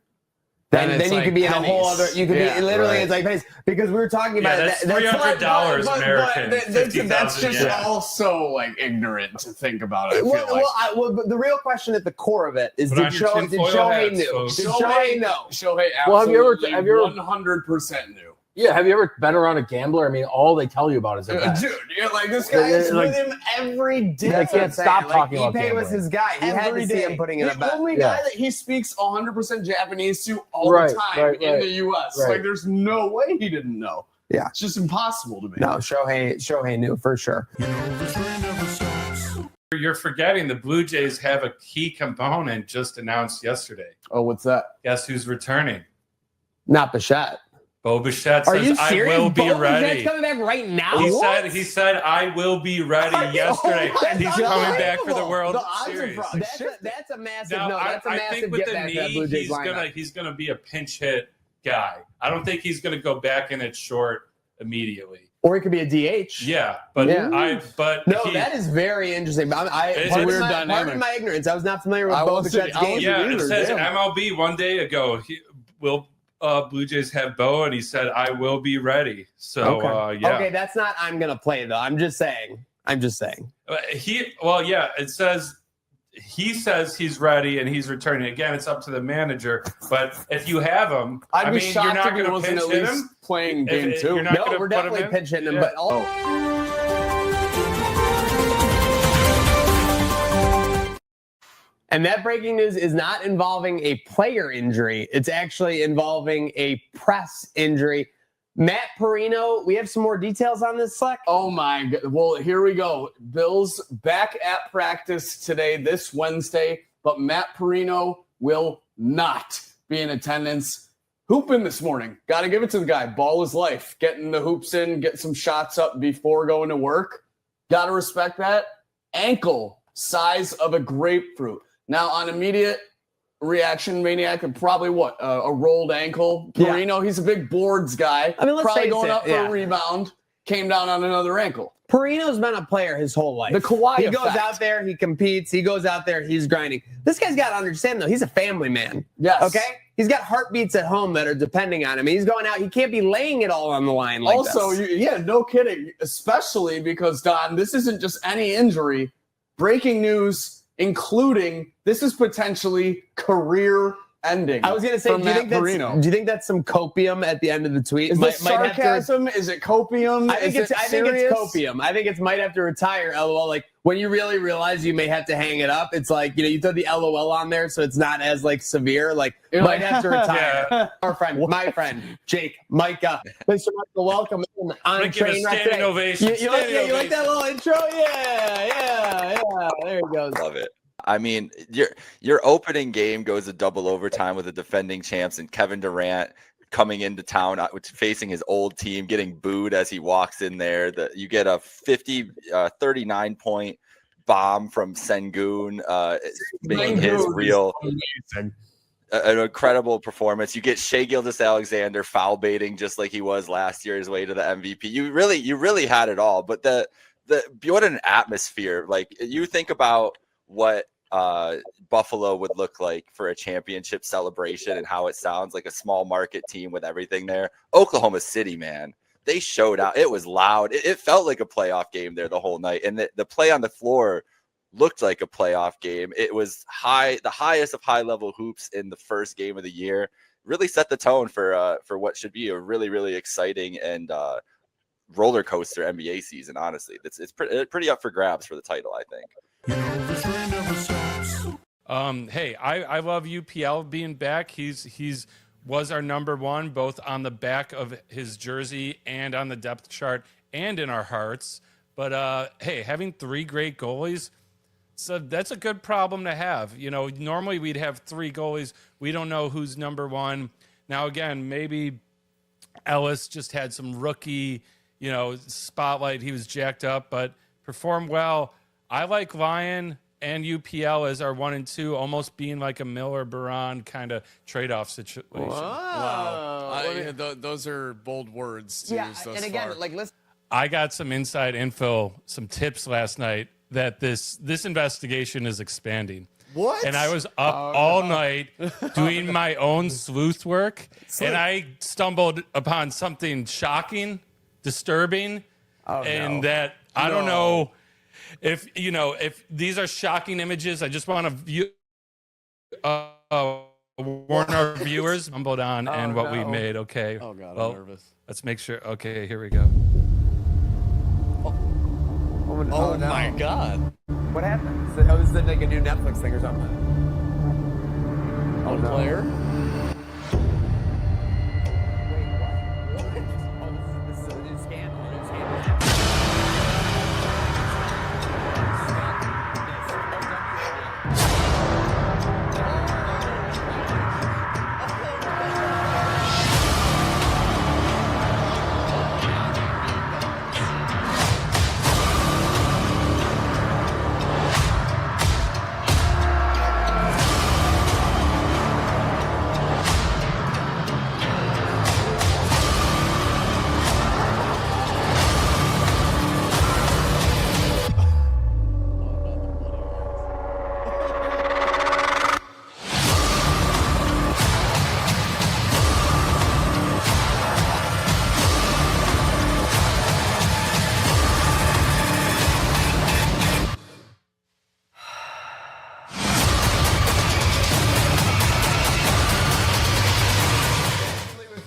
That's key, for sure. Allegedly. In the words of Bill Goldberg, Angel Reese, you're next. Seriously. Welcome on in, folks. It is Trainwreck today. Spooky edition. We are ready for a weekend. We are ready to beat Kansas City. We're ready for some candy. Mr. Paul Hamilton, who has been on Trainwreck Sports, he is a friend of the program, tweets out, Here we go. What do we got? There we go. All right. Thank you, Portal. I'd like to apologize to Owen Power. He takes enough grief from you people without me making a mistake like this. You people. I tweeted off live action and had to get downstairs. Darlene corrected me. It was his mistakes, and he blew the tire, not Power. Darlene took responsibility for this goal. Slick, you haven't really had any interactions with Paul Hamilton. I have You've not. only seen him from afar. Yeah. We've interacted with him on the show a little bit, everything. So I want you to start us off. Then I want Don. I'll get back to me. What do you think of this tweet and how Paul Hamilton's viewed in the sphere? I think it's pretty stupid how you immediately deflect your mistake towards the people and almost a guilt trip type of fashion for the stuff they give Owen Power, because I feel like Owen Power has been rightfully criticized this season. So I think that's a bit of a cop-out in the beginning. But yeah, he's correcting himself, I guess, at the end of the day. And it was on Darlene. I think Darlene's literally Darlene's just taken out the second half of that first sentence, and it's fine. That's what I'm saying. That's what he has to do. The fact that he threw in the "you people" was insane, Don. It's like I was wrong, but you people have been wrong. But you all people along. do wrong every week, every time the Sabres Yeah, play. I'll give him a little bit of a pass. I think it was well intentioned because maybe he felt like he kind of like, tied Owen Power to a pole and let the the angry mob come in and beat him with sticks. And so, but I also think Paul is one of us, all of us, that has seen Owen Power on the ice in overtime and cause a goal enough times that you see a 2, you don't see the number next to it, and you're like, oh, that's Owen Power. Well, that's the issue Like, I have so- where he's like with you people, because I want to go back in his tweets and find like some criticism of Owen Power, because I guarantee it's there. Everyone's been doing it. Yeah, because he has not been playing great hockey. Darlene's 26, he's 25. You just see a guy with a 2 Especially cause a giveaway. It's Owen Power. Nine times out of 10. That's pretty much right. Yeah, and fell down. That's the Owen Power special. So I don't think he's wrong I don't think anyone's wrong for assuming that. Sorry, Owen. This is you people. For Yes. sure. It's insane. To It's throw like that in. you people, you're included in you people. And I don't even think it's like a massive faux pas. I just think it's crazy they put that in there. It is funny. I'll give him that. I am interested to Language, see please. what There were some other responses that were not as favorable as the one you were just originally put on. yeah, so Scroll down a little I want to bit. see the comments on the original one Yeah. if it was really brutal. Let's see. Scroll down a little more.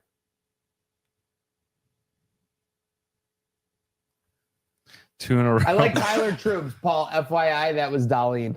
Ooh, that was Darlene up. I like the people there. still correcting the correction. Oh wait, are you on the original tweet now? No, I went to the Oh, okay, hold on. original. Go back. So Go back to the correction, because the correction is the funniest. Makes mistake, gets a chance to take a shot at fans. Just have to take it. Excellent beat reporting. oh no. I mean, people weren't happy about this. No. But yeah, I mean, again, it's not our job to like stir up the masses against Paul Hamilton. They tend No, to we don't want to themselves. do what he did I to like Owen Hamilton. Power. Paul, I got no beef. We don't want to but do that. We don't want poor choice of words. Yeah, you can't you people it. Hey. We got Slick L, we got Dreamboat Don, but very fortunate to be joined by our guest, Chris Trapasso. Knower of all things is what I would say. And folks, don't forget to check the wife's TikTok. Okay, she's dominating on there as well. Chris, welcome in. Bills fans, it's hard not to be excited today on this Monday. Yeah, thanks for having me. I'm excited to be here. I feel honored to be part of this awesome studio. And In training camp, I said this to Slick so much that it was a broken record. Maxwell Harrison is the fastest player I've ever seen live in a Buffalo Bills uniform. I think it lived up to the hype last night. yeah, 4.28 in the 40. And I think he has a lot of coverage savvy. Really, I think on the last Chiefs drive, when you would think the Bills would have been playing more of a sideline, he allowed like an 18-yard completion to maybe Marquise Brown. Other than that, 4 targets and just that 1 catch. So it's not that he's just a specimen out there. Playing in the SEC, I think you saw so much communication on the back end with all these young players. Hats off to him for not just being super fast, but being able to like stay in the right leverage, understanding how to box out, do those little minor intricacies, those nuances that are really important to making plays on the football, staying with Xavier Worthy, and then getting the big interception. Speaking of the communication, this is probably after Hoyt went out and we had some guys just coming in on the D-line. Did you see Terrell Bernard literally like screaming at someone? Screaming and damn near pushed a guy to relocate on the D-line. Listen, sometimes communication is verbal and sometimes communication is physical. That's what a great captain does. CBS pregame show, we need fake snow in Orchard Park. Yeah, what's Do we need like fake nuclear material in Chernobyl? Like, what's going on here? What do they think this is? It's November 1st. like what was the thought process though? Like, we need to make this look more like snowy and like Buffalo stereotype. Why not just feature the beautiful fall day it was? I'm very confused. I don't understand that either. I mean, if they were coming to this game and the forecast was for one of our famous November snowstorms, sure, lean into it. But they could have said, hey, it's November 2nd and it's 55 and sunny. Here's the leaves changing still. Like there was so much more that they could do. They don't have to always lean into the everything snow when it's not snowing. It's so confusing to me because like you guys will be back here for the Eagles game 3 days after Christmas. And there you go. Then you have the opportunity everywhere. Yeah. So why do you need it for this one? It was very odd. Made no sense. Like you said, Chris, if there was a storm or something, yes, maybe you wanted to fluff that up. Made no sense. It basically made about as much sense as when we had the Monday Night Football game in 2018 and they had chicken wings from Applebee's. Eating good in the neighborhood. Well, we got this call. I love this call. So I hope this person's watching. What? How do you know that? Hey, this is Mendez from Albany, New York. I am calling to say anybody training for or trading their first round picks today, I actually don't mind it because this year's college football draft so far sucks. Like it's garbage. I'd trade a first round pick today for whatever. I mean, for us, a first rounder most likely will be kind of like an early second anyway. So calling to say them picks. And I also wanted to say, Josh Allen, I love you. I'm joshing my Allen right now. Go Bills. Whoa. Wait, Whoa. in your What does that mean? Josh and your Allen. What does that mean? Pause. What does that mean? I don't know, but I feel like it's a good thing. Crash Out Line is getting wild. Well, we have a special guest on Trainwreck today. What's up? Checking in. He's getting ready to hit the golf course. Get ready to hit the golf course. A certain safety that we all love got us on a private golf. There we go. There we go. I love to hear that. Mr. Game Day himself. Inside info. Mr. Game Day himself. What is what's the goal out on the course today between you and Kroom? What are we trying to go under? The sun, I guess, is what Kroom said. We're The just sun trying to is be underneath the sun. undefeated. We're trying to be underneath the sun. Bills Mafia was a little worried. Is it sunny today? There's a little worried about some cloudiness. You're going to be sweaty. You're going to be sweaty. Don't worry. It's Florida. It rains every day. It's Florida. It's a little. I think we got like a shower coming in around like 1, but it's just very brief. The humidity stays though. It's definitely. I was at our tailgate lot about an hour and a half ago there at Hard Rock, and it's hot, so don't worry. It's All right. I love that. Well, hit them straight, boys. Have a great day out at the course. Yeah, I think we're going to break the course record. Yeah, probably. For sure. It's a nice little Robert Trent Jones design, so should be a little. Not an RTJ. For score or beers drank? Which record are we going after? Yeah. Parlay. For every beer we drink, the score goes down. It'll work together. There you go. But I love that parlay. You ever hear of gimme sticks? So when you drink as many beers as you can, and however long the beers are stacked together, You get that gimme stick, any yeah. putt that's inside of that is a give me.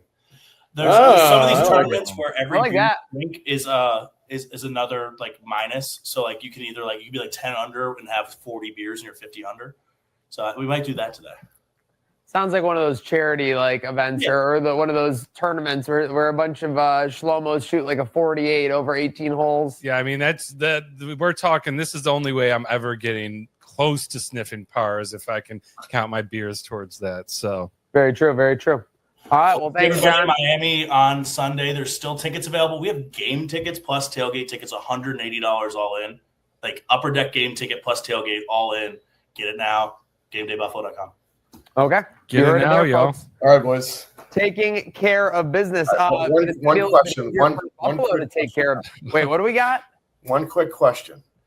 I don't know where I saw it, but you have the picture of Josh drinking the bat from the softball tournament. Yeah, it's right over on our set here. Hold on. How did you get that? Did I Some give it to woman you? on Facebook Marketplace said she was selling it. It's massive. Are you being like dead ass serious? Yes, 100%. And you want to know the craziest He's addicted thing? to Facebook it's my Marketplace. picture, We're that's not why I'm asking. lying. Oh, that's you can't see it with the current camera, Oh, but it's there signed is like, did you I sign don't even this? know. There's like a J signature on this. That's Josh. I mean, there's no way she sold me a Josh Allen signed Listen thing to for me. $25. Are you guys fucking with me? Bro, what do you think? You think I'm doing this as a joke? I'm just saying that's my photo. I 100% knew this was your photo for sure, but I figured she bought the print from you. I didn't sell it to anybody. That's why I'm losing my mind right now. Yeah, dude. Well, this is actually a mystery. I'll message her and figure it out then. But yeah. Damn, that's kind of fucked up. This is what happens. This is what happens when you pregame in your photography studio for a few years. You have a few too many drinks and you don't know who you give things to. Yes, Kroom was lit that day. Kroom was putting me on that day though, so that was big. That was big. That was basically my introduction to Kroom. So I'm just completely blacked out come Monday night. What else is new? And with that noted, like this all kind of works in conjunction. Like ESPN is putting like you've seen the full court press, right? Like they're doing the announcements on all the shows. They're having everyone do on all their socials. Like write your like YouTube TV people to like get us back on there or whatever. Like they're not budging. Yeah, and it's made awkward because, like we noticed, like Pat McAfee's just streaming his show from his own page now, so people can see it. That undercuts thing. But I did see like the numbers are damning that, and then on top of that too, ESPN Bet is gone. Like there's a lot going on. ESPN There's a lot going on at ESPN right now. Like I'm not the one. Like this is not a new one. It's not good. Yeah, there's a lot of not good going on at ESPN. The saga of how they. So again, if you remember, Penn leaves Barstool. Penn leaves Barstool. They sell Barstool back to Warner for $1 so they can get out of that deal, and then they go with ESPN, which seems like a slam dunk because you're in like the network of all networks. The thing that ESPN learned is that at this point, every single person or every single betting thing is just so far behind DraftKings, FanDuel, and the fanatics of it all. And I'm like, that nobody can like catch up with them because they're all putting so much money into the advertising and keeping it omnipresent. Now that's where the predictive markets of it all have started to come in, obviously, right? Like you see ours with Polymarket and more, but I mean, the fact that ESPN got owned in like the gambling sphere is like crazy, low-key. And then now, awkwardly enough, they're partnered with DraftKings, who Barstool is also partnered with. So, all right, it's no time to hold off anymore. It's time for the debut. We have 2 new segments debuting. First, Don, I think it's time to don the tinfoil hats. Yes, sir. We are heading into not just any corner, but the conspiracy corner, guys. We got our tinfoil hats on. We got a couple of conspiracies to discuss. Let's start off with McDaniel in Miami. I think he's trying to get fired. I think he saw James Franklin, and he said, if I can collect this money at home, why am I here stuck in this terrible team with the locker room lost, removing Papa Shot. I don't even know if that was real. Like that. Removing Papa Shot, that was like a second play in his head. Yeah. I see this comment all the time. What was happening in reality when these cable networks and everything were just churning out like 22 episode seasons every single year? Like, and they were pretty good quality. There wasn't necessarily like a massive drop off. Yeah, you got a couple of them now. You got like Abbott Elementary running now. But with Stranger Things, I obviously like the writer's strike postponed some of season 4. Yeah. And you've got like the Duffer Brothers, the writers, directors going like, well, yeah, every episode in season 5 is like an hour and a half long and it's like movie quality. At this point, why aren't we just making movies? This started with Game of Thrones. Remember when they started doing like we're gonna take a break, we're gonna do less episodes. This is gonna make me sound like a dumbass. I was shocked that the Defying Gravity song was like the halfway point of the actual play.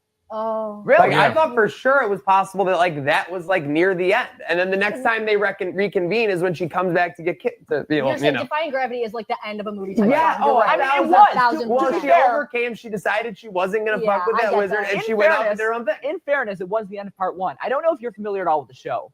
See, I'm not. So I was see so the musical. I will tell you. So Well, it feels, you said the next time she comes back would have been when we see her in The Wizard of Oz. Act 2 of Wicked runs concurrently with the Yes, story of that's what Oz. I'm realizing. Hey, with trailers. Zach, great news because you know what's coming to Shays Oh, no. this month, is up. and Zach, we might. Are we going? Yeah, I'm getting not us a- tickets. that's not a punishment I'm to getting me. us That's an tickets. honor. I'm Let's go to I'm Wigan. going I'm on the getting us 12th. tickets. All I could think was that I would be like, if I was in the lobby at the intermission after hearing Defying Gravity, my nipples would be so hard. Folks, welcome in. It's Trainwreck 28, Monday, November 10th. And hey, when the cat's away, the mice will play. And that's why I'm here sitting at our guy Maniac's desk. We got Mike Bunt in the studio. Give it up for him, his debut on the show. But without further ado, let's bring in our guys. They're remote. They're down in Miami. We need to check in. Slick and Maniac, how we doing, fellas? I mean, as well as you can be doing on this Misery Monday, just trying to enjoy the sun. I don't mean to, brag in front of our, Western New York listener and fan base, but yeah, we got beautiful 85-degree weather here today. Sun is shining.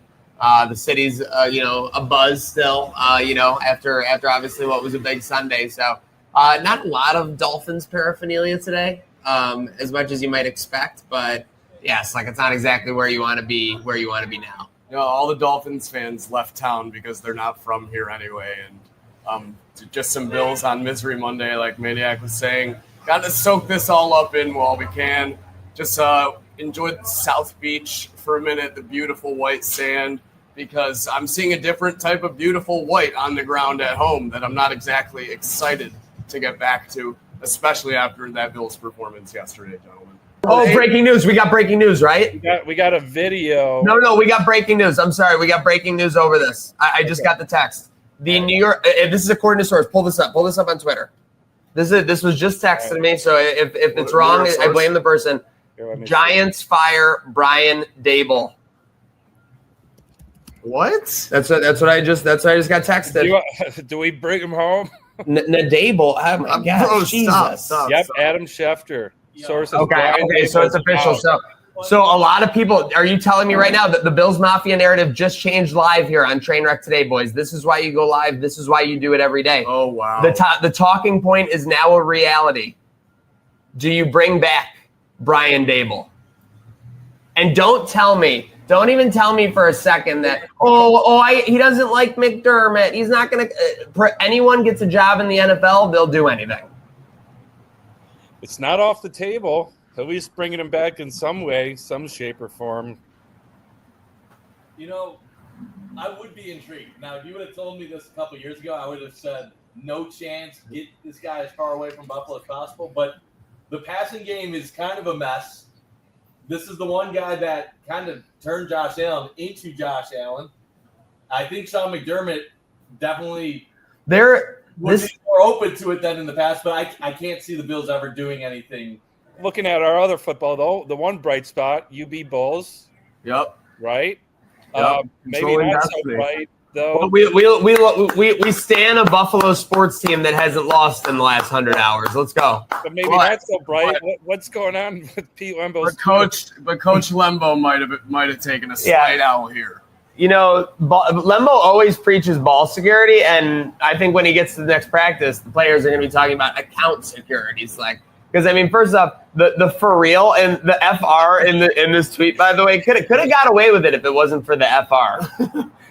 I don't know. Yeah. Well, once I was like, what the heck? He's bragging about a new car. Okay. For grateful, I took that leap and gave crypto a real shot. I saw that. I saw the lock on his profile, and I'm like, oh no, another one. Mad funny that I'm pretty sure he didn't even promote a crypto, right? He just said he got rich off crypto. No, there is an account tag. There's an account. You know what? To be honest, I think we're kind of doing the wind down of the show here. Great time to start just saying this is the year, because nobody for the next 100 hours is going to be saying it in Western New York. This is the year. Yeah, you're trying to buy low. Oh my God, you're literally buying a penny stock right now, as far as opinion goes. Yeah. Well, this is the year. We had the rumor mill was in full force on Saturday night. I'm thinking I'm getting some hodgepodge from my TSA agent. He goes, first he sees me walking in, and that I do not deal well when people are recognize me or whatever. Yeah, for and sure. He goes where's the suit? And I'm like, what? Yeah, like this what? is like really I weird. never would have assumed, dude. Like I'm like, what? And he goes, yeah, I just noticed from the page, man. Sorry, like hope all is well. I was like, oh no, like good. Like this is why I was 2 people back, like from Right. boarding the plane. Yeah. So he starts talking about it. He's like, yeah, everyone's all pissed. We'll go get a win this weekend. Could have got a win this weekend. Bean was trying to get Waddle. I'm like, what? So casually, I go, just what? said it like Yeah, that. Like literally said it like that. He goes, yeah. They said they wanted to get Waddle. Miami told him to fuck off.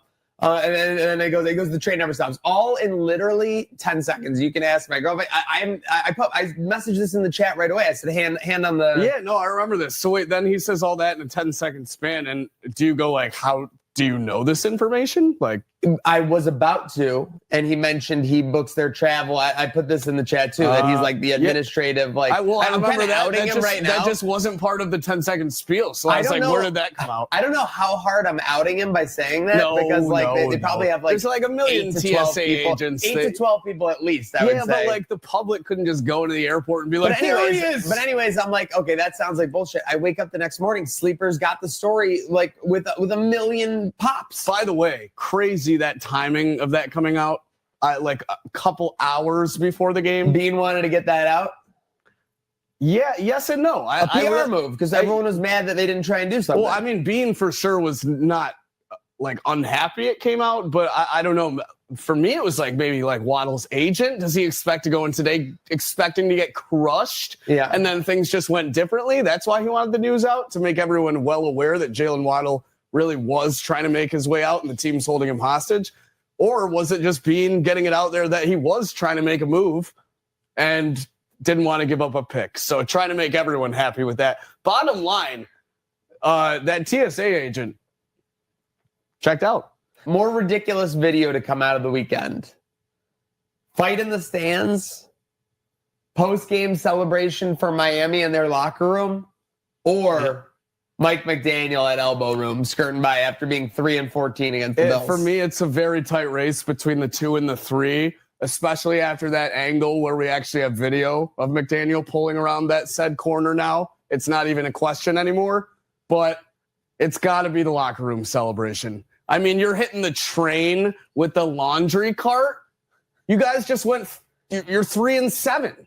Oh, what are you taking the train to Cabo? Like, you can only fly there, buddy. I don't know what you're celebrating for. Yeah, that was wild. Also, I'll say, I don't know, McDaniel driving real quick, every one of those videos we listed had a wild card involved in it that could have won the competition for them. What do you think the wild card was in the fight video? That's not even a question. Kane? The wild card, Kane. Yeah, okay. By God, that's Kane. When he went full overhead, I'm bringing my ab down. That's the one time in that video where the guy, like the aggressor, was actually like, no, stop. It's like, I'm just trying. No. Hit me with the cane. Yeah, oh my God. The guy, I mean, the cane got people popping for sure. The cane was nuts. The McDaniel video, I think the craziest part is he didn't, like, you're flexing on Bills fans, but you don't want to admit it the next day. And he was even sheepish when he was doing it. He didn't even try that. And then you're forgetting the celebration video. Like, the laundry bins was wild, but the breakdancing, the coach spinning on his head. Bro, King of contenders in the West, Micah. It's kind of like the wild, wild West right now, where teams that might have been on the fringe last year getting up and in contender spot. I know we're early in the season, but the Lakers are rolling, the Spurs are rolling, the Thunder are at 10-1, and then the Nuggets look like a championship team again. Who do you think's your biggest threat right now to taking out the reigning champion Oklahoma City Thunder?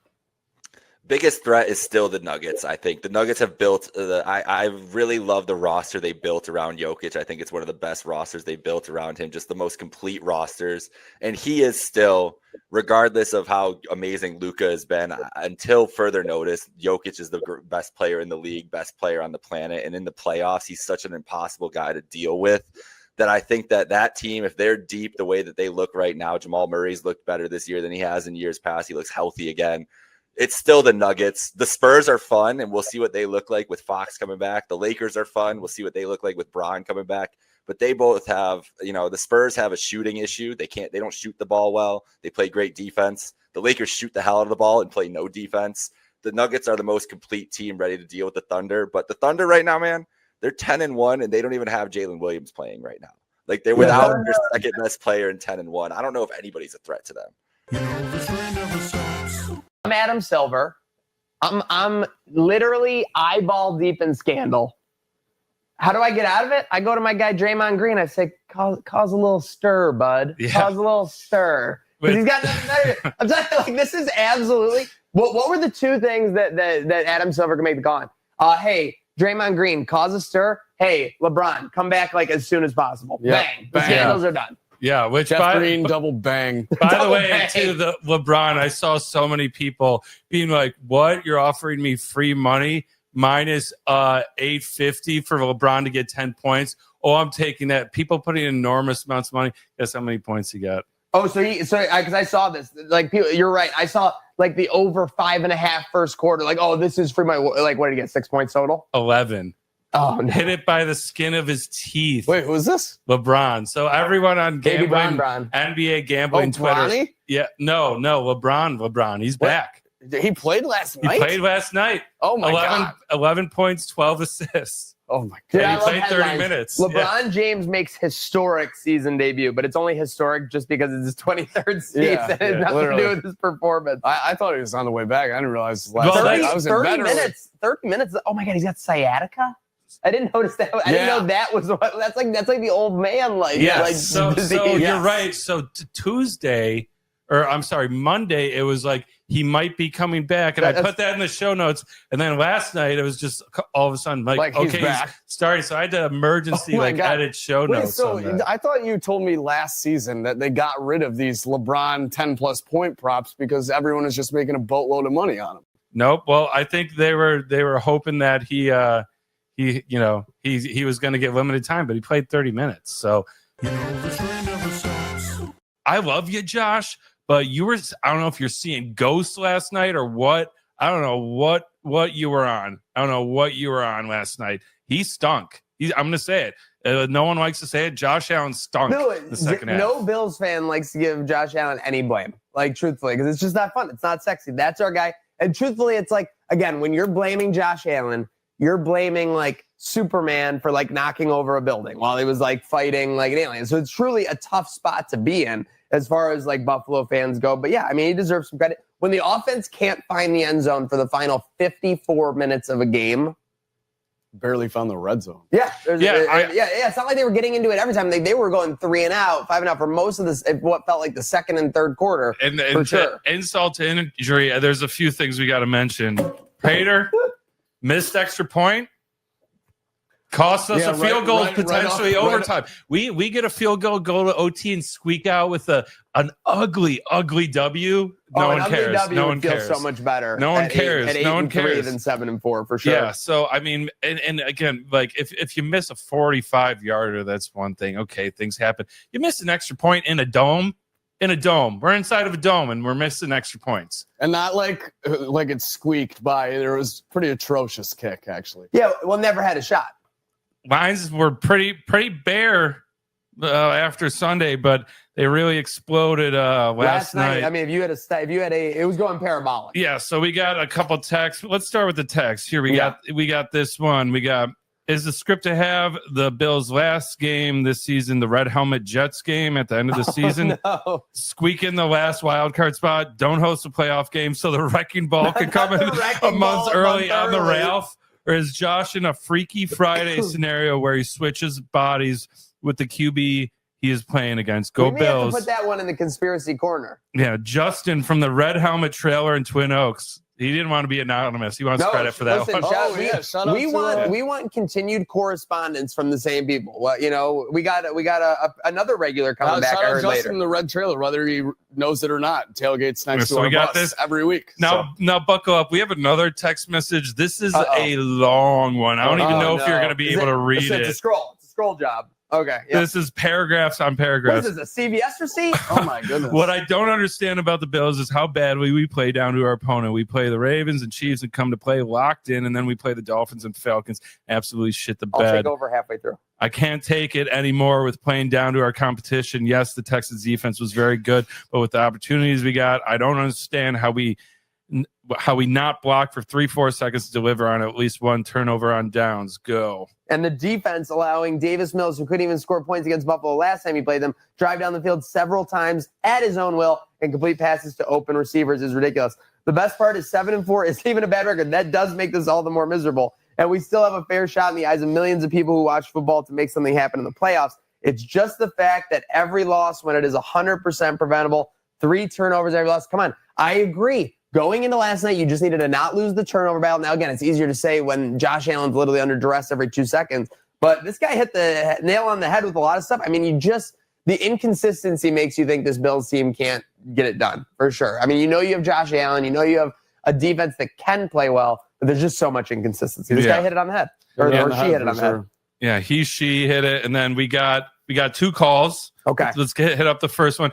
Also, I will say before we go into this, luckily we had it in our budget to buy more beeps. We needed a lot more beeps. We used them up all last week. We scraped some pennies from under the couch cushions. Folks, keep calling in because we're spending these beeps on you. So, yeah, here we go.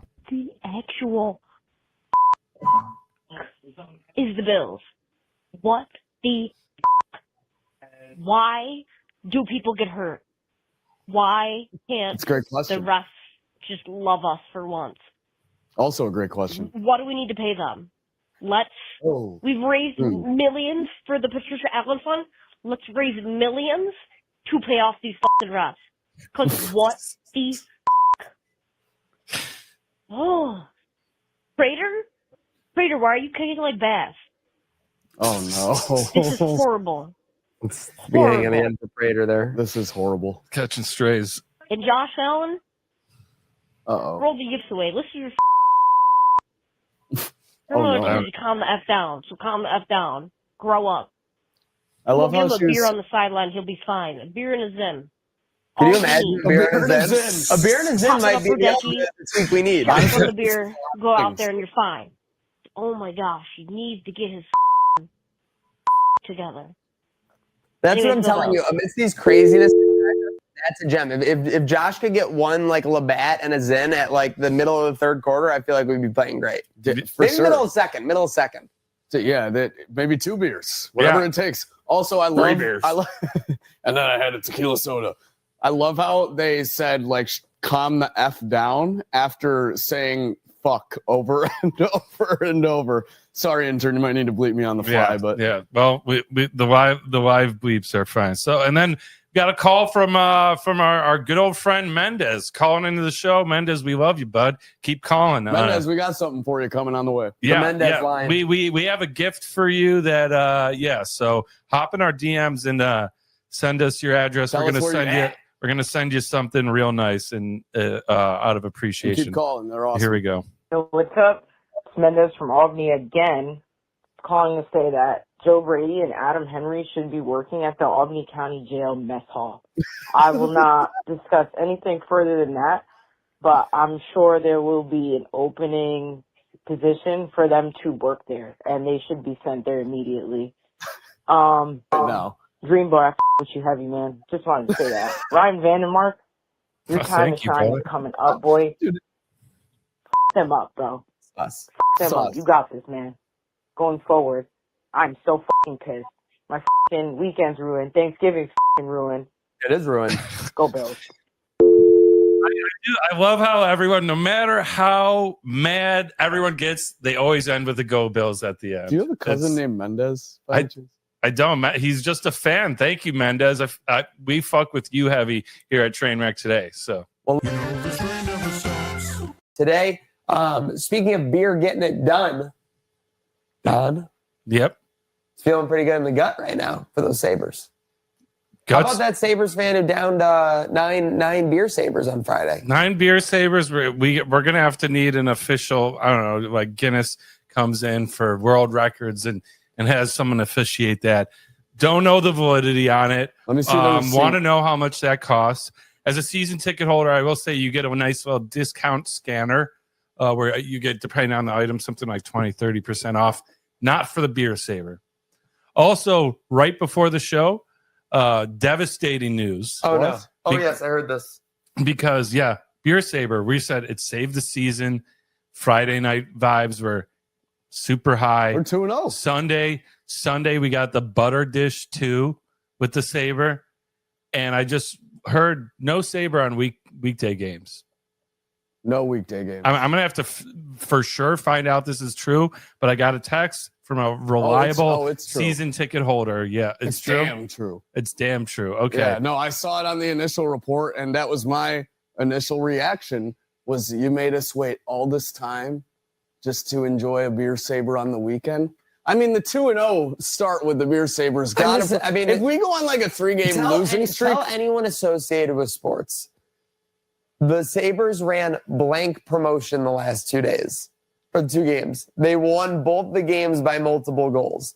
The idea that you aren't rolling forward with a promotion full time is crazy. Yeah, and especially I saw people not from Buffalo, like from around the NHL, being like, "This is got to be top 5 like coolest like beer containers," and they were including it in like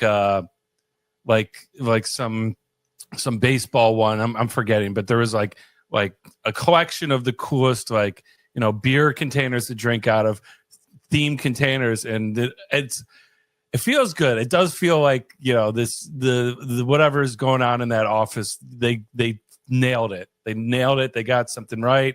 You can see the sword can stand up on its own too. So yeah, can it really? Yeah, you can stand it up on the table if you're not at your seat. You got the salute going at the end of the game. DraftKings retweeting Crossing Swords. By the way, shout out Crossing Swords also being on Colorado Avalanche's radar. What the hell is that? They throw us shade only for us to turn around. We thought we were a top 10 Sabres podcast. I didn't see any other Sabres podcasts in there. So I mean, I guess as far as a little thing called the NHL is concerned, we're number 1. At least in Colorado. Yeah, killing it. Gatesy's killing it with the recap videos. I want to give him love. Gatesy has me on the edge of these seats with those win more, lots more. Dude, the intro, I don't know what's real. What's not. I don't know if someone He's got to take it easy, though. He's getting a little violent in a couple of these, taking out his frustration on bunt. And I just don't want to see the two of them, any friction. I agree. You'd hate to see, like there's AI slop and then there's gate size slop. Yeah. And that's what he's working with. Turkey. Overrated? I think no. Turkey is the GOAT. It's the most. Turkey's outstanding. It's so overrated. I'm team overrated. It's such it's so bland of a meat. There's no flavor to it. Imagine chicken and you make it more bland. And then on top of that, like gravy saves the turkey. Think about if there was no gravy. Imagine a wing with no sauce. Eating dry white meat. What's up? Wing, no sauce. The same concept. Same thing. It sounds like you need the gravy. I will eat a chicken wing, no sauce. That didn't even still great. Still great. Oh, that hit direct. Deep fried in oil. I think anytime you got to cover I think something. you guys are snobs. Anytime you got listen, let's get one thing straight. We need elaborate meat. You wouldn't even know a turkey if it smacked you in the head. All I'm saying, Don at least he's like, I'm a connoisseur of cuisine. Thanksgiving Don's like, is I about like to use the some tactics. sides. It stinks. Thanksgiving is about the sides. I'll die. I know it's Turkey Day. About the sides. It is about the sides. They are the stars of the show. Give me your power ranking Turkey on the is sides. just a fucking diva. Turkey is such a diva. It's crazy. Turkey is so much better than ham. That's just not true. Ham's like this is flavorful. This is Turkey tough the territory opposite for of me those because I don't things. like There's either. no juice. Oh, wow. There's no flavor. Like what are we even love trying to do turkey. here? You got to put all the stuff. You got to stuff. You ever had a good turkey sandwich? You have to stuff the turkey just Do to you eat make ham it sandwiches good. all the time? Yeah. You do? Okay, well, you're an idiot. Bro, you never had a ham sandwich from Wegmans? Are you serious? Ham sub? Your taste buds Bro, are that's lack disgusting. intelligence. You got to put stuff in the turkey just to make it taste good. I never stuff the turkey.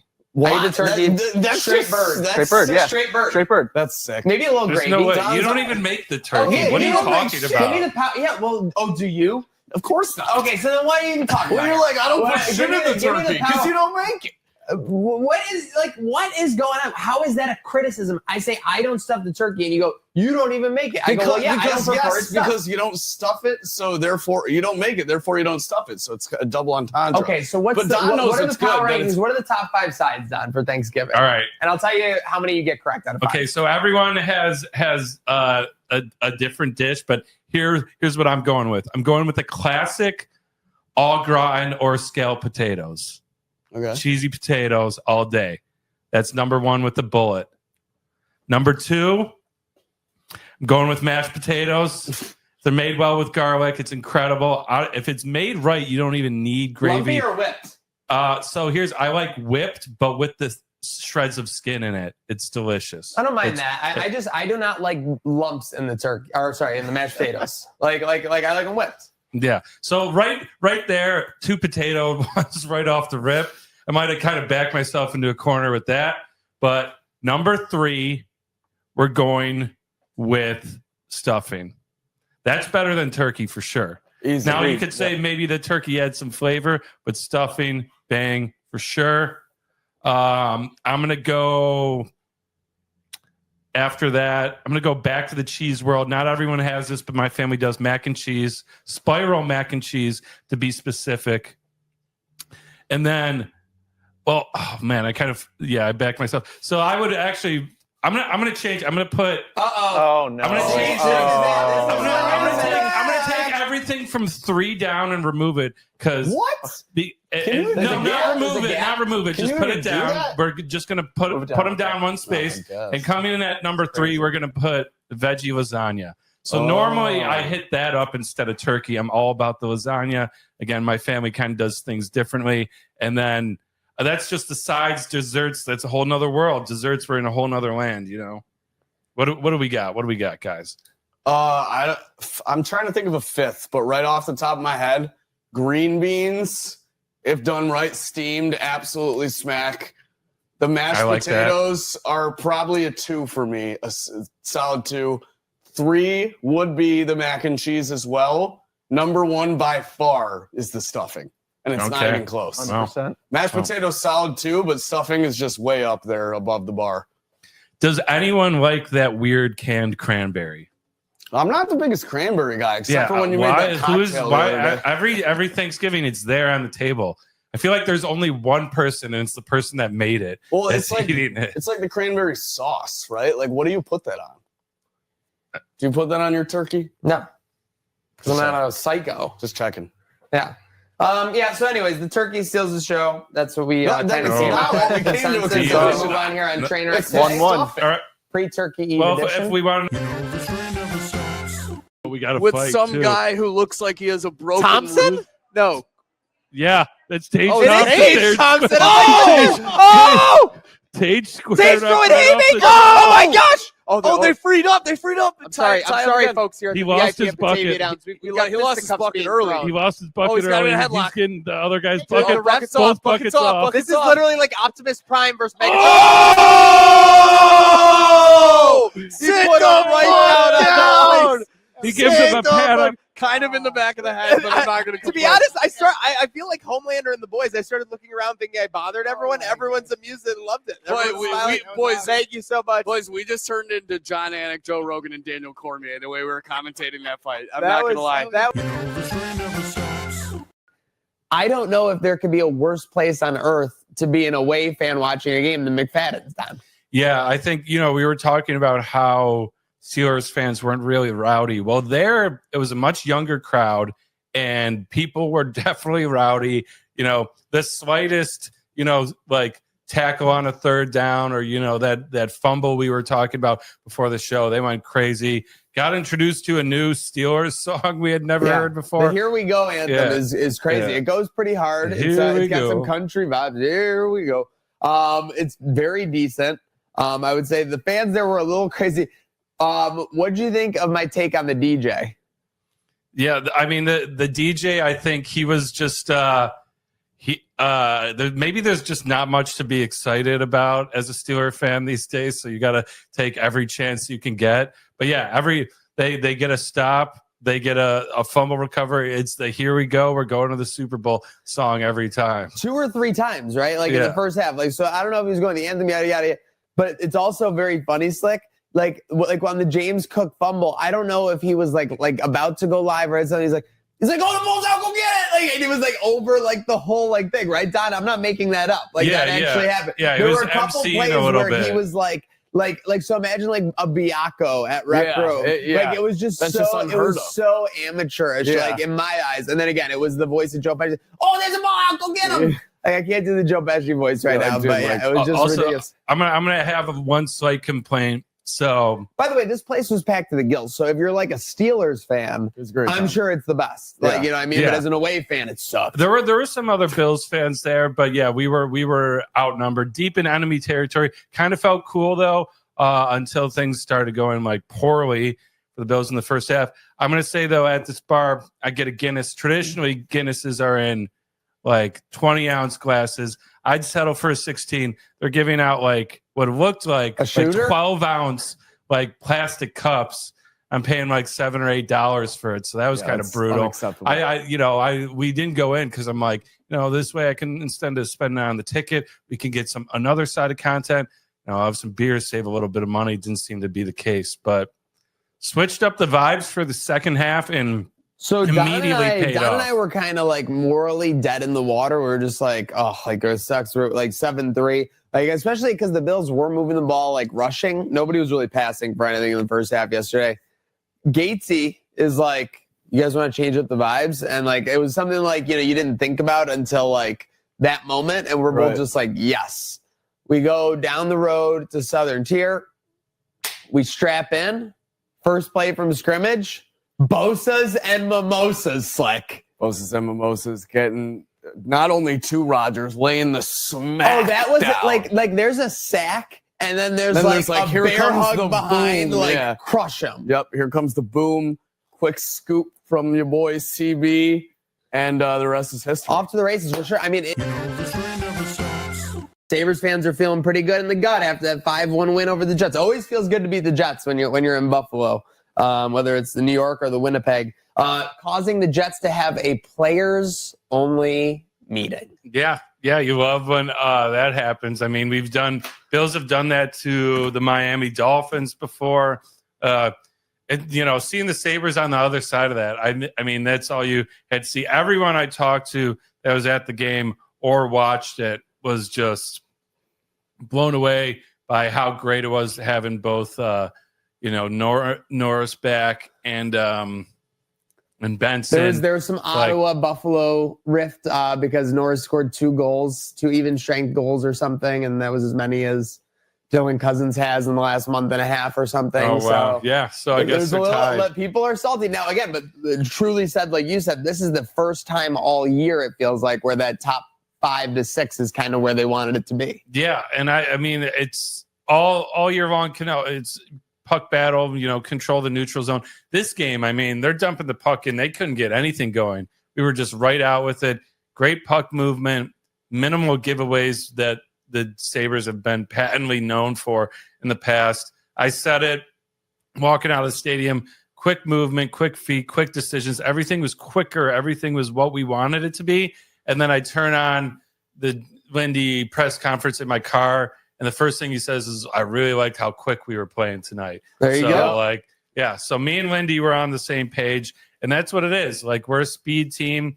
I mean, we controlled the shots. We also had guys selling out blocking shots, and UPL. Yeah, where are we at on my his guy? crease to lose now? I mean, he seems to be all the way back. He's number 1 for me. He stopped at 1 or 2 breakaways. Yeah, the game before last week, he was stopping Bedard on breakaways. Like, the only goal he let in was a guy uncovered that just tipped it right through his legs. It looked like no goalie had a chance on that, right? So it's just that's stereotypical. The thing to me with UPL, and this is as a UPL lover, literally, like is that the first 12 minutes tends to be like the ultimate indicator on what you're getting that night. If he survives that first 10 to 12 minutes, you definitely could be at a sub-2 or less like goals like allowed that game. Well, there also was that game earlier in the season. He lets up 2 in the first, and he let up 3 for the whole game or whatever. Yeah. So and again, we win 5-3. I think on the season he's now above a 900 save percentage. I think on the season he's below a 3 goals against. So yeah, I mean, this guy, you would think he has to be the guy, but at the same time, I want to say this. Whatever we have to do to keep the mojo going. If we got to sprinkle an Ellis here or there, we're going to need Lyon in a spot or 2. So you got to make sure we platoon these guys properly. To our last call, this is from another friend too. Hey guys, it's Greg Head, and sorry if there's any background noise here. I'm just walking out of a freaking Spencer Gifts right now. Oh no! Why are you there, bro? Get my daughter something. So anyways. What? I'm crashing in, guys. I'm not crashing out. I'm crashing in. I've been on cloud 9 all week. What a freaking game. I mean, we went into Pittsburgh and we bullied the bullies. That's what Colin Cowherd, Pat McAfee, everybody in the national spotlight, the PMT guys, they're all saying that. And, to have that record broken for the first time in 50 years, the most rushing yards, I mean, what a performance. I got to admit it, I was on Joe Brady 2 weeks ago, but that was a masterclass. Doing that same play 32 times and having that kind of success, I mean, that was insane. And, Cam Hayward, or idiotic. what a punk baby back bitch he is. I mean, dude, you're a 450-pound freaking defensive end, the heart and soul veteran of the meanest team in the land, and you're going to be sitting in the principal's office being like, he hurt me. Josh Allen, he kneed me in my tummy. Now my tummy hurts. And come on, man. Yeah, this is the franchise quarterback of the NFL here. Come on, man. Ridiculous. What a punk bitch. And so anyways, I can't wait to move on to Bengals and get some revenge against Cincy and just wipe the floor with Joe Burrow and those stupid freaking frosted tips he's got. And the Cincinnati Bengals Instagram account's been playing the stupid snow divisional game warm-up video he had. We did the 360. What was Joe Burrow throwing? That was our guy Tape Games. We got that, by the way. Fuck. Anyways, looking forward to this weekend, guys. Yeah. Let's go get the dubs, and we'll chat next week. Love you guys. You got some they call fans Nicole Mickey with the blicky. Oh no! Is this true? He's on one. People are on one right now. He's on a Ask Nicole if she can twerk. What is that? Go crash out on our line. What is a twerk? Absolutely What's a no twerk? twerking that will take place right Is now. is that the same as a twerk? What's a twerk? It's a backwards twerk. It's a backwards twerk. Backwards. Okay, twerk. I'm gonna have to do some research. I gotta figure this all out. We're gonna have to do some research. What the hell is a twerk? What's it called? Let's find out. A dwerk. Yeah, I have Absolutely. some pretty concerning friends. What? Predictions with conviction. We ended up where did it go? Let's get out of here. What ended up with the records, Don? What were they for the weekend? It's down, First place, Slick, 12-6. Second place, Nick. Slick, congrats. Now that the pressure's on, he's thriving. Yep. Second place, What I do, Nick, baby? 10-8. Third place, your good boy looks, Don. Don, 9-9. So three guys, fourth, 500 or better. That's pretty good. Although I'm gonna say, anytime you go like 50%, it feels like losing. Because at least if you were just fading everything you picked, you would have won. Yeah. And the other guys win. So yeah, even though I came in third place, I feel like the loser. It's of the group. incredible that we actually had winners despite I think all those games went under on Friday, Don. Yeah, every game went under on Friday. And we were very were we all with a pretty bad record after Friday? Yeah, it wasn't great. We were the all only one losing over for sure, 500 was Nick at 5-3. It was like 2-6. Yeah, so we had a decent Saturday. We all had a decent Saturday. Yeah, had a great Saturday, baby. Yeah. Very slick Saturday indeed. But that means I lost. That means I lost by. So I was 7-11, by the way. I'm just a Slurpee loyalist. Yeah. Two games I lost by, which means I'm responsible for at least one nuclear atomic wing here from John and Mary's in Hamburg. No free shout outs, but that's where we got it from. Don't check the menu. You won't find nuclear on the menu. My co-hosts already talking about like how like this doesn't count, even though I'm actually doing the punishment on live, giving the viewer whether you're in your cubicle, whether on your road, whether you're having a great work day on this Monday, giving you what you need, giving you that entertainment. But yeah, what I'm going to do to spice it up a little bit, I got napkins. You got a beverage? I got no beverage. So there you go. You're worried about the nuclear? You're worried about the nuclear of it all? Okay. All right, yeah.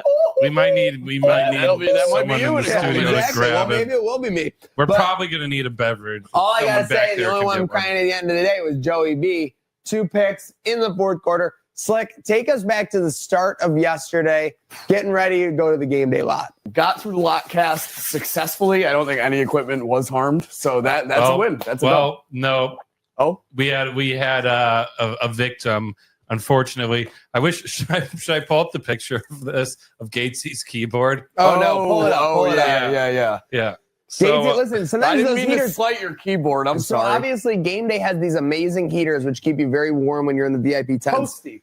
It's just tempting when you're freezing, when you're out in the cold, the 20-degree weather, to get very close to them because you want to heat up so closely. For sure. It's like literally dangerous to be that close because they do such a good job of heat up. Again, it's always safe. They're always monitored at the game day lot. We don't want anyone firing any losses. But yeah, it's like have you ever used the sideline heaters with the Bills? It's like a jet engine coming out. Yeah, I even I had my white leather gloves on, and I put them up there, and they started to like burn almost after only a few seconds. I was like, look, there's smoke coming off it. That's cool. And then I realized they were burning. So they're fine. I pulled them off before things got too out of control. But I'm going to need some. They're a little stiff.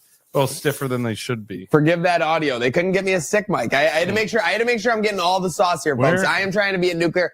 We're 2 wings deep right now, so I've served my punishment more than I'm gonna have another though. I'm gonna keep going. Okay. There's no stopping this train. Yeah, no doubt, baby. Just like there was no stopping the train at the tailgate. We had a great lock cast. It was coming down consistently. The snow dumping.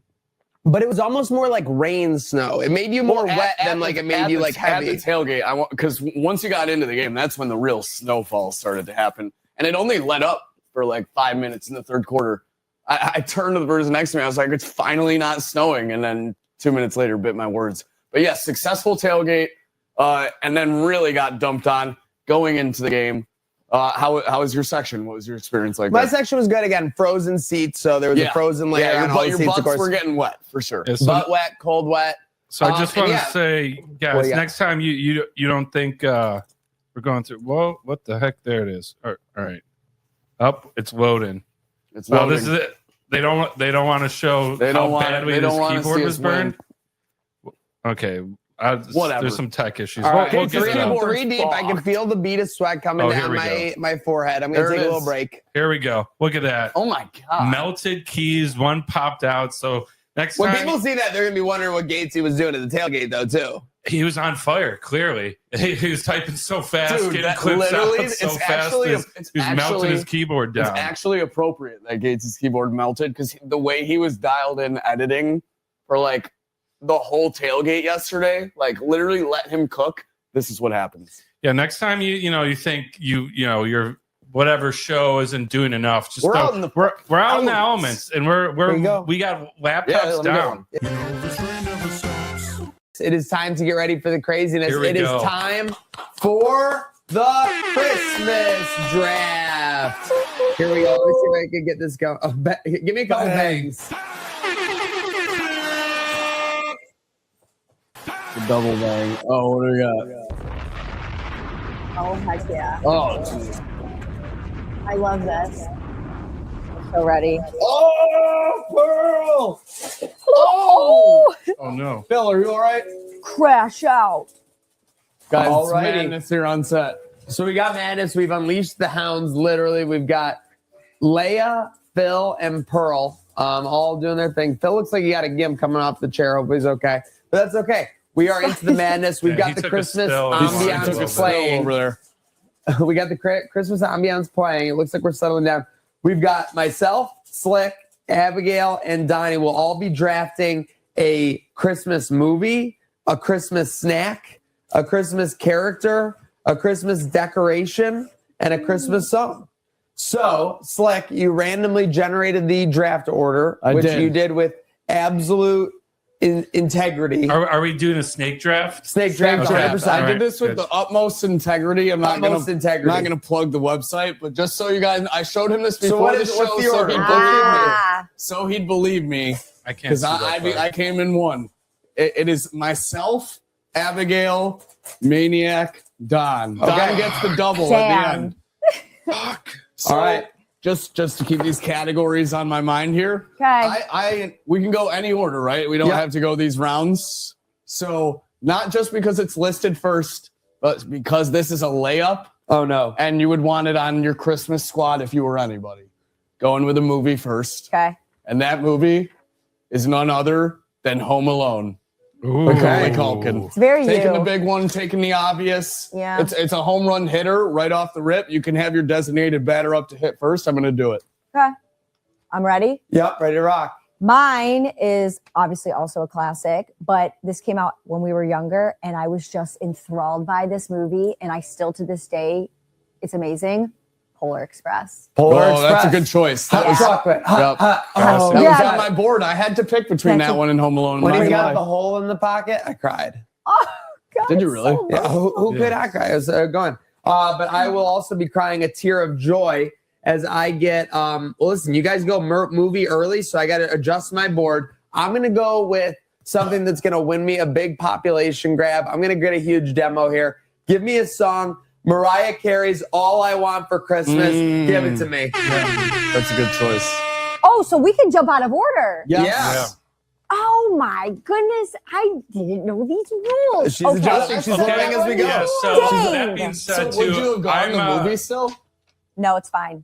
We're all Go. good. We're all good. Okay. Nope, All right. go. So I'm actually, I had Two picks coming up. Yep, I had planned on picking this first, thinking no one would go for it. It's a home run though. Decoration, got to go with the Christmas tree. That is big. Gotta go with the wow. tree. Yeah, that's huge. With the ornaments and all. All the right. presents underneath. That's a number one pick with a bullet. That is the number one pick. So for my It's a second 1A decoration. for my second pick, see, I like some deep cuts in some of these, so I'm actually gonna go to movie, and I'm gonna pick National Lampoon's Christmas Vacation. That movie is built around me and my dad's humor. It felt like that's my dad pretty much, with the roof lights and everything, and them not working, and then plugging it in, everyone getting blown away. So I love that movie. So I'm not gonna lie, I was about to do a movie, then I realized all three of you already have a movie. So now I can just wait till round 5 and get a great movie. Wow, how fortunate for me here. Thank you guys all. I mean, you probably already got yours locked. No, anyway. no. So I'm going to go with a character, and I am going to draft the first character of the Christmas draft. Welcome to the team, Rudolph the Red-Nosed Reindeer. I was tempted to go with Old Saint Nick, but I'm going to go with the showstopper, Rudolph the Red-Nosed Reindeer. You remind me of Rudolph the Red-Nosed Reindeer. Yeah, I could lead a team. Yeah. On a dangerous situation. Agreed. All right. Ready to rock, Abigail. I'm also going to follow with a character. Uh-oh. The backbone of Christmas. Give it up for none other than Mrs. Claus. Wow. Mrs. Claus. Mrs. Claus. Okay. Someone's got to feed that guy 365 days a year. Yeah. Make sure the elves are ready to go. I think I'm also going to pick a character here. Oh, No. I think I can get this character at a later. Yeah, you and at a Don are going later- to have to joust at on a character. At a later date. Okay. So I'm going to go first snack off the board. Oh. And I'm going to go with the gingerbread man. Okay. All right, gingerbread Classic. man. Classic. Not to be confused with the house, because you don't necessarily eat the house. I think we'll bundle in what you could eat under the house under that pick, though. Sounds Because good. not a lot of people just eat just the gingerbread Okay. man, so it wouldn't be fair to you. So we'll give you any gingerbread assorted item out of that. Gingerbread. The gingerbread community. Yes. But you have 2 picks in a row here. Do I? Oh, I do. Oh. Yeah. Snake traps. Oh, I do. Okay. Turn up. This is where I'm going to take the character. Okay. Oh, man, it's such a tough choice because I want to go for some of the unsung heroes, Yeah. but I'm going to have to take jolly old Saint Nick off the board. The Jolly face old All right. Saint of Nick. Christmas himself. Not to be confused with the backbone. He's not the backbone. That's all I'm Agreed, going to agreed. say. Not the Behind backbone. every great man, there's a great woman. For sure. All right, Abigail, you got snack, decoration, or song? I'm going to go with the decoration because I think Uh-oh. this is super in my house this year. The classic big red bow. There you go. The big red bow. Iconic. Everywhere. I got him in my tree. I got him in the garland. I got him on the present I tree. mean, Everywhere. I wouldn't expect anything else for you to pick the bow. Yeah, that's what I was saying. And let's Lead bow face it, girl. if there's the a face December, of the bow. if there's a December to Abigail remember Lee. sales event, you better believe there's a big red bow. Oh, yeah. Yeah, For big sure. time. Okay, so I am up. I've already gone with Rudolph the Red-Nosed Reindeer, Mariah Carey, All I Want for Christmas. And again, I could wait on the movie, so we got to go snack or decoration here. All right, well, I mean, I guess I'll go Christmas cookies? Is that like one group? Like those assorted Christmas cookies I think that you see like in the sugar group? cookies that you frost. Yeah, like that you would see all those on one are plate. the Christmas cookies, not like the other. Yeah, kinds. not all, like I'm not taking the Hershey Kiss on top of the thing. Like I'm taking the basic Christmas cookies. the sugar The sugar Christmas cookies frosting made as Christmas, well, like some Christmas cookies. That's I want Christmas cookies. All right, so real quick, I want to say I'm heartbroken that she picked Mrs. Claus because I was going to pick a very deep cut of Mrs. Claus. Miss Jessica from Santa Claus is Coming to Town. I don't know if you've seen that puppet movie. No, what? She's a hold on. You go That's back. Let me deep. pull this up real quick. Miss Jessica. This is super important to me. You'll remember it. Do you got the stream still up there? Yeah. Sorry, I went all Christmas ambience. Let me just get this up for you guys. Stand by. This Give me a is- second on the stream. because I can't pick her, but I just want you to see. You'll recognize who this is. This is like a made-for-TV puppet movie, all about and it's musical. Oh yeah, I saw you had these preloaded in here. This you remember Miss Jessica? Oh my goodness. She turns into Mrs. Claus and it's a really weird movie because they have like the abominable wizard and snowman and everything. I just need to bring that up because I'm surprised we haven't gotten a live action Mrs. Claus origin story film by now. It was the only time Mrs. Claus was portrayed as a redhead, and I think it's why I got a thing for redheads when I was younger. There we go. So I thought she was hot. Just got to put that out there. Producer Rachel says her too. Yeah. Oh, Martha May Huvier is a character. That's for sure. Who the hell are you picking? Okay, yeah, I know. I just had to get that off my chest. So, Okay. I'm glad we all character, went we're on going that with journey. Frosty. There you go. Yep, that's who I was debating with. The longest discussion of anything Christmas, and he doesn't even pick the character he brings up. Yep. Well, I couldn't. I can't. She's Mrs. Claus. It's okay. She's Mrs. Claus. I wanted to pick her because she was a double. She was like two characters. You got Frosty. Yep. And then snack, Lindor truffles. Okay. Ooh, that's a. Mm-hmm. I already have when gone you through see that two gold bags of wrapping, them. you know what time it is, baby. You know what I'm saying? Mm-hmm. All right. Let's see. I got Christmas cookies, Rudolph the Red-Nosed Reindeer. Guys, think outside the box. Come on. All right. I So want for some decoration, things. I am a good going one. with the stocking. The stocking is always a great thing. You get multiple gifts in it sometimes. That's always a great thing. And the thing is, your stocking expectation is never like super high for a gift. So every so often when you get something sick in the stocking, it's like, whoa, knocked my stocks off. Stockings. Cool. Yeah, not bad. That was the most mean cool that's ever been said on the show. I want that clipped. I want that clipped it out on everything. That is a pretty good meme here's the reaction. thing. Yeah, There's two cool. approaches to the draft, Exactly. No and problem. we've Nope. said it before. You can have the one I want to pick like the B-sides, deep cuts, or I want to put together the best team that everyone that I'm putting pleases together. the Bro, I'm masses. putting together the the Avengers of dream Yeah, team. Christmas. so I'm more of a deep cut guy myself. You are. So wait, Abigail, you're up. I'm going to do Christmas song. This is coming out of left field, but I sing this song with my little brother every Christmas in harmony. In harmony. Malakaliki Maka. Oh, Okay, the Hawaiian- that's a good one. Yes. Merry Christmas to Malakaliki you. Maka. It's like actually like kind of like an upbeat, like normal song. Yeah. Okay, that's a All right, sleeper. all right, That's all a right. sleeper. Fair enough. Great song. That's it. outside the That's it. box. Malakaliki Aka. I'm gonna get outside the box for you right here. Okay. So double pick. These are my last two, I believe. Yep. Last All right. two. Decoration. I could take an easy cop and go for what goes on the tree, easily customizable. But I'm gonna take the guy people are forgetting about, the elf on the shelf. Oh, Okay. great one. That's a Thank good you. pick. That's a Good pick. really good one. Appreciate it. Proud of you. And then to finish this off, also outside the box, a very untraditional Christmas song. The 12 Days of Christmas by who? Not the original you're thinking of. The 2007 Buffalo Bills. No. Oh, okay. Can of time? By the Iceman himself, Gucci Mane. Oh no. He sang that? Yes. We might have to play that after the show and show us listening to it. Burr. Yeah, the burr, man. All right. So Okay. Abigail, time to round out your pick. Looks like you're in the snack zone. So I was gonna go with, you guys know the Rolo that you bake in the oven, you put the pretzel on it. Yeah. I eat like 50 of those on Christmas Eve. I get sick off of them, but I'm going to pick. Stick with it. I'm going to pick. I say it's a snack for me.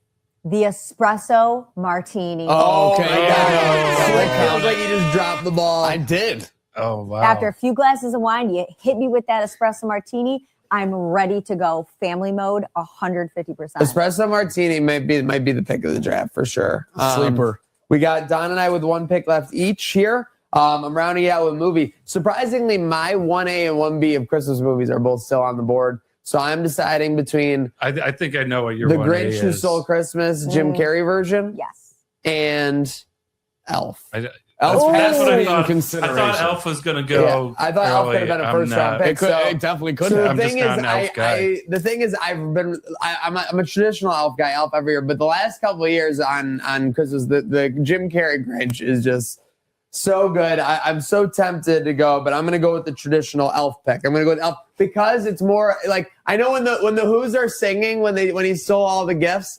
That's a pretty good one, but when the sleigh flies over them and the elf because they get the singing, it's all about singing. That's all the Christmas. Start singing around and the general public. But I'll take Elf. Yeah. Malakaliki is a nice. So for my last song, had a lot of secular picks. Keep in mind, I'm a good old St. Andrew's Country Day School boy. Into the religion of it all. So yeah, we're bringing in some a classic. This has to be the Josh Groban version. Oh, Holy Night. When he hits that high note, tears come down no matter where I am. When I'm in a store, whether I'm making stuff, we had to hit him with a good one. When when he says, "Oh, night divine," but crazy good. Got to be Josh Groban with the holidays. Love that. I love Every that. single word you said about that song, Abigail is just like, Yes. Yeah. That was outstanding. She's rooting you on. Any shout outs, Abigail? Yes, I brought you all a gift. So I just wanted to let you guys, I want everyone to know who's watching that we are doing Buy a Sock, Give a Sock with Oshai Children's Hospital. Are you kidding me? Let's go, Oshai. I brought you guys socks, but every sock you guys go to Tops Market and buy these for your stocking stuffers.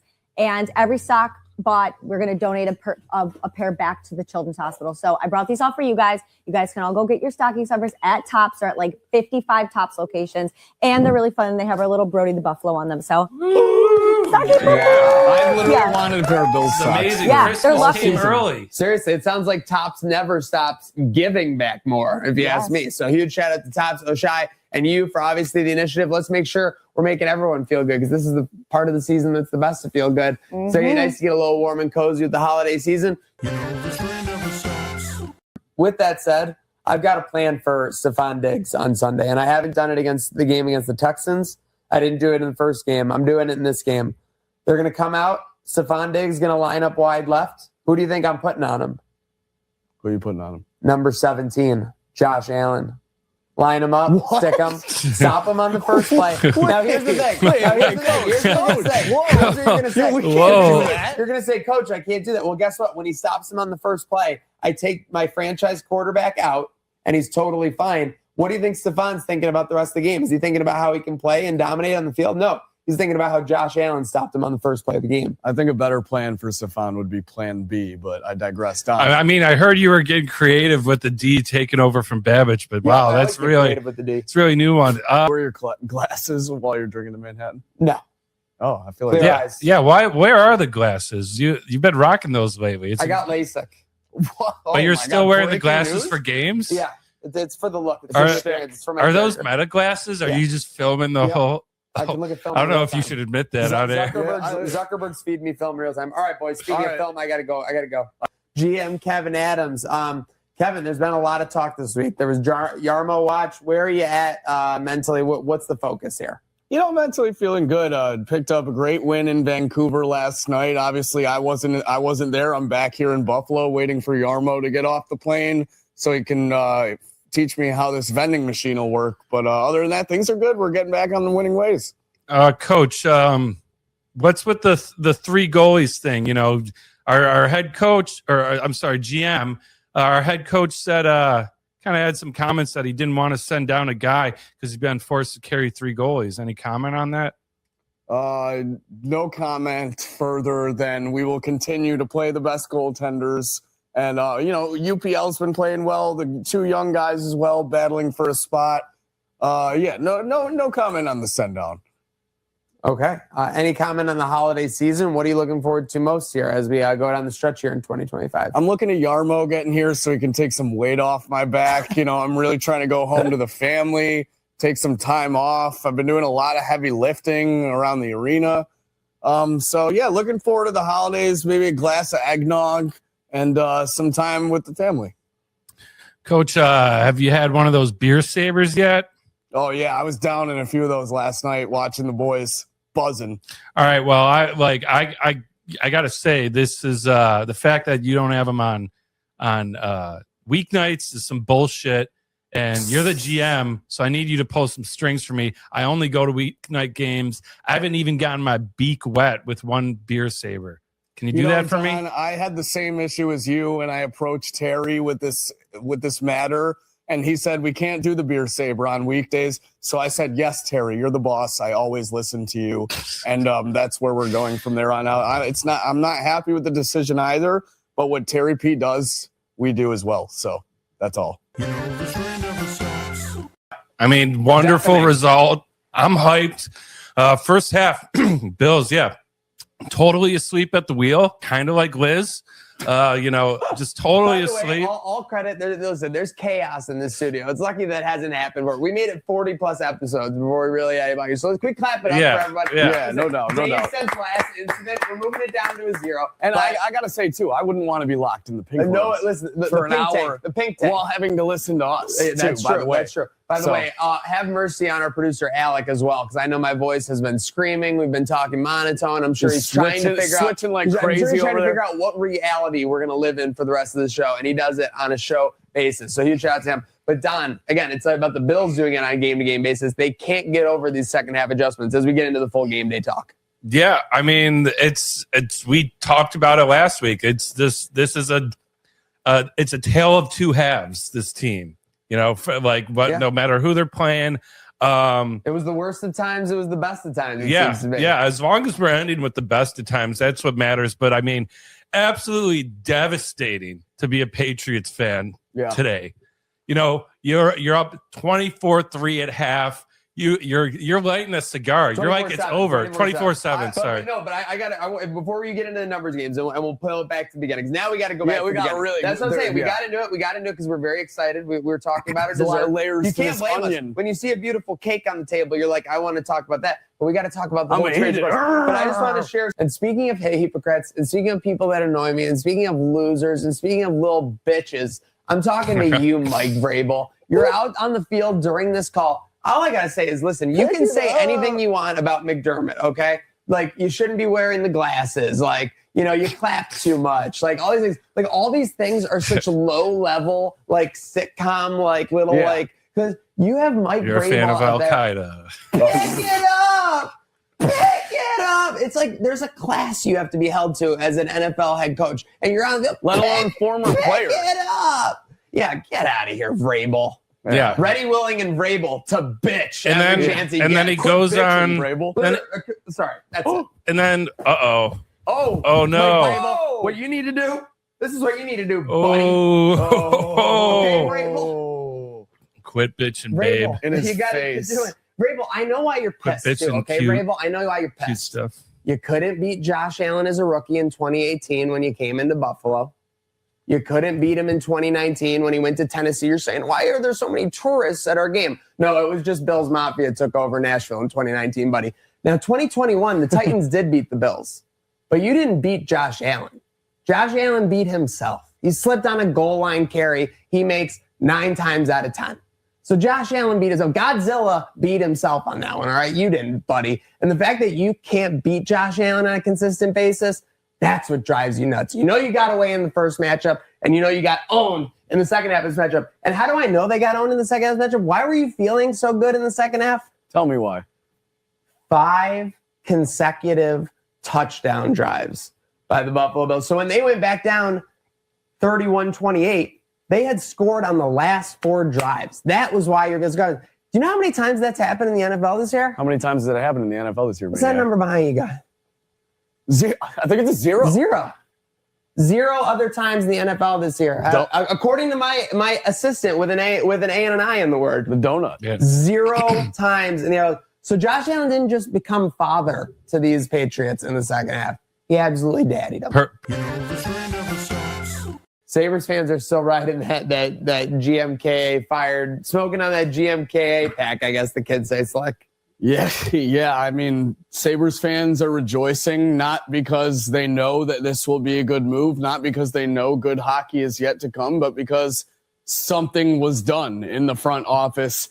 Terry made a move. It wasn't selling the team, but there's something to be happy about. Apparently, Maniac, Terry was a little butthurt by these early chants in the beginning of the season. We'll sell the team and fire Kevin Adams when the fans were chanting early. I think this is a 5-0 loss to the Devils at home. I think we were in attendance for this too. I wasn't for this game, but yeah. First of all, complaints. There's been former players that have thrown shade about like, oh yeah, the owner actually attends these games, like about Terry not showing up. Finally shows up to a game because the Sabres were kind of doing well. They do the classic thing, lay an egg. He's in the house to hear those chants that were so, you could record it with your phone and hear it posted on social media. And according, I'm going to give credit where it's due. I was listening to Paul Hamilton talk about this, and he said he got his feelings hurt pretty badly about this. And where's the leak? I mean, is it obvious? Where this is all, because now we got the Tuck contract. I mean, him even like leaking out that his feelings were hurt is just pathetic to me. Well, I think it only comes from someone that was with him. I don't think Terry would have. Anyone and said my feelings are hurt. That's not a flattering. Let it be known, like in front of but Paul he Hamilton. Didn't let it be known. He's like, what? He was probably in the box with the E team, the executive team, and literally was like, "What's happening?" By the way, as we speak right now, Terry Pegula is at Sabres practice. That's vague. Yes. Yeah. So Yarmo's already getting Terry in the building. If you weren't happy with his attendance rate, it's already up. Yeah, I mean, my complaint about him wasn't ever like that he was like a terrible owner in the case of like he was actively making decisions that were like ruining the team. It was really more the opposite. He was more of an absentee guy, right? Like he wasn't, pun work. There wasn't big moves being made to Key Bank. There was just a going through the motions about it all. So this is a great opportunity for some redemption for him, and I like it because it shows that hey, if you're a fan and you think you're not being listened to, well, guess what? He heard you loud and clear. Welcome them on here at Trainwreck today. I believe we have Caitlin and Marcy Barker. Yes. There we go. All right. Well, first off, Marcy, is this or no? Actually, I'm going to start with Caitlin. Caitlin, is this a typical game behavior at the Barker household? Is this just another game day to you when you see Marcy running around? Yeah. It is every single game day. I just so happened to pull up my camera and get on video, but it is every single game. So for me, again, I know that this she's gets squirming in her seat. She's so excited. Marcy, it's unbridled passion. I can just tell. I was in the other room when we brought him into the green room getting ready for the show. I could hear the passion. I could hear the excitement. And that's what we need every day. So walk me through this past Sunday's game, Marcy. Obviously, we're down 21-0. What were your emotions at that point? You never give up. You always believe. I learned that from the Ravens game. You stay in it to win it. I have I have procedures that I go through. So it starts out with a Zuba can of a choice beverage. I have I have the same exact pint glass because I collect them. And then we have the game attire. I wear the same shirt under the jersey. It's very methodical. But the more we're down, the higher we've got to pump up this crowd, and we are finger crossing. We're praying. I'm kicking. I've got to hit slap the couch. It is passion 100%.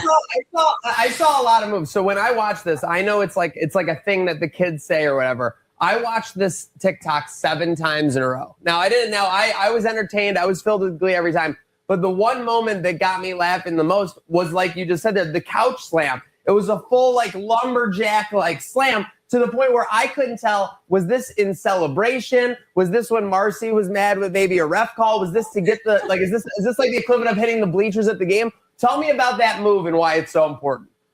And thankfully, she didn't catch the other 6. Mm-hmm. Okay. Oh wow. Okay. So there might have been some rage-fueled ones here.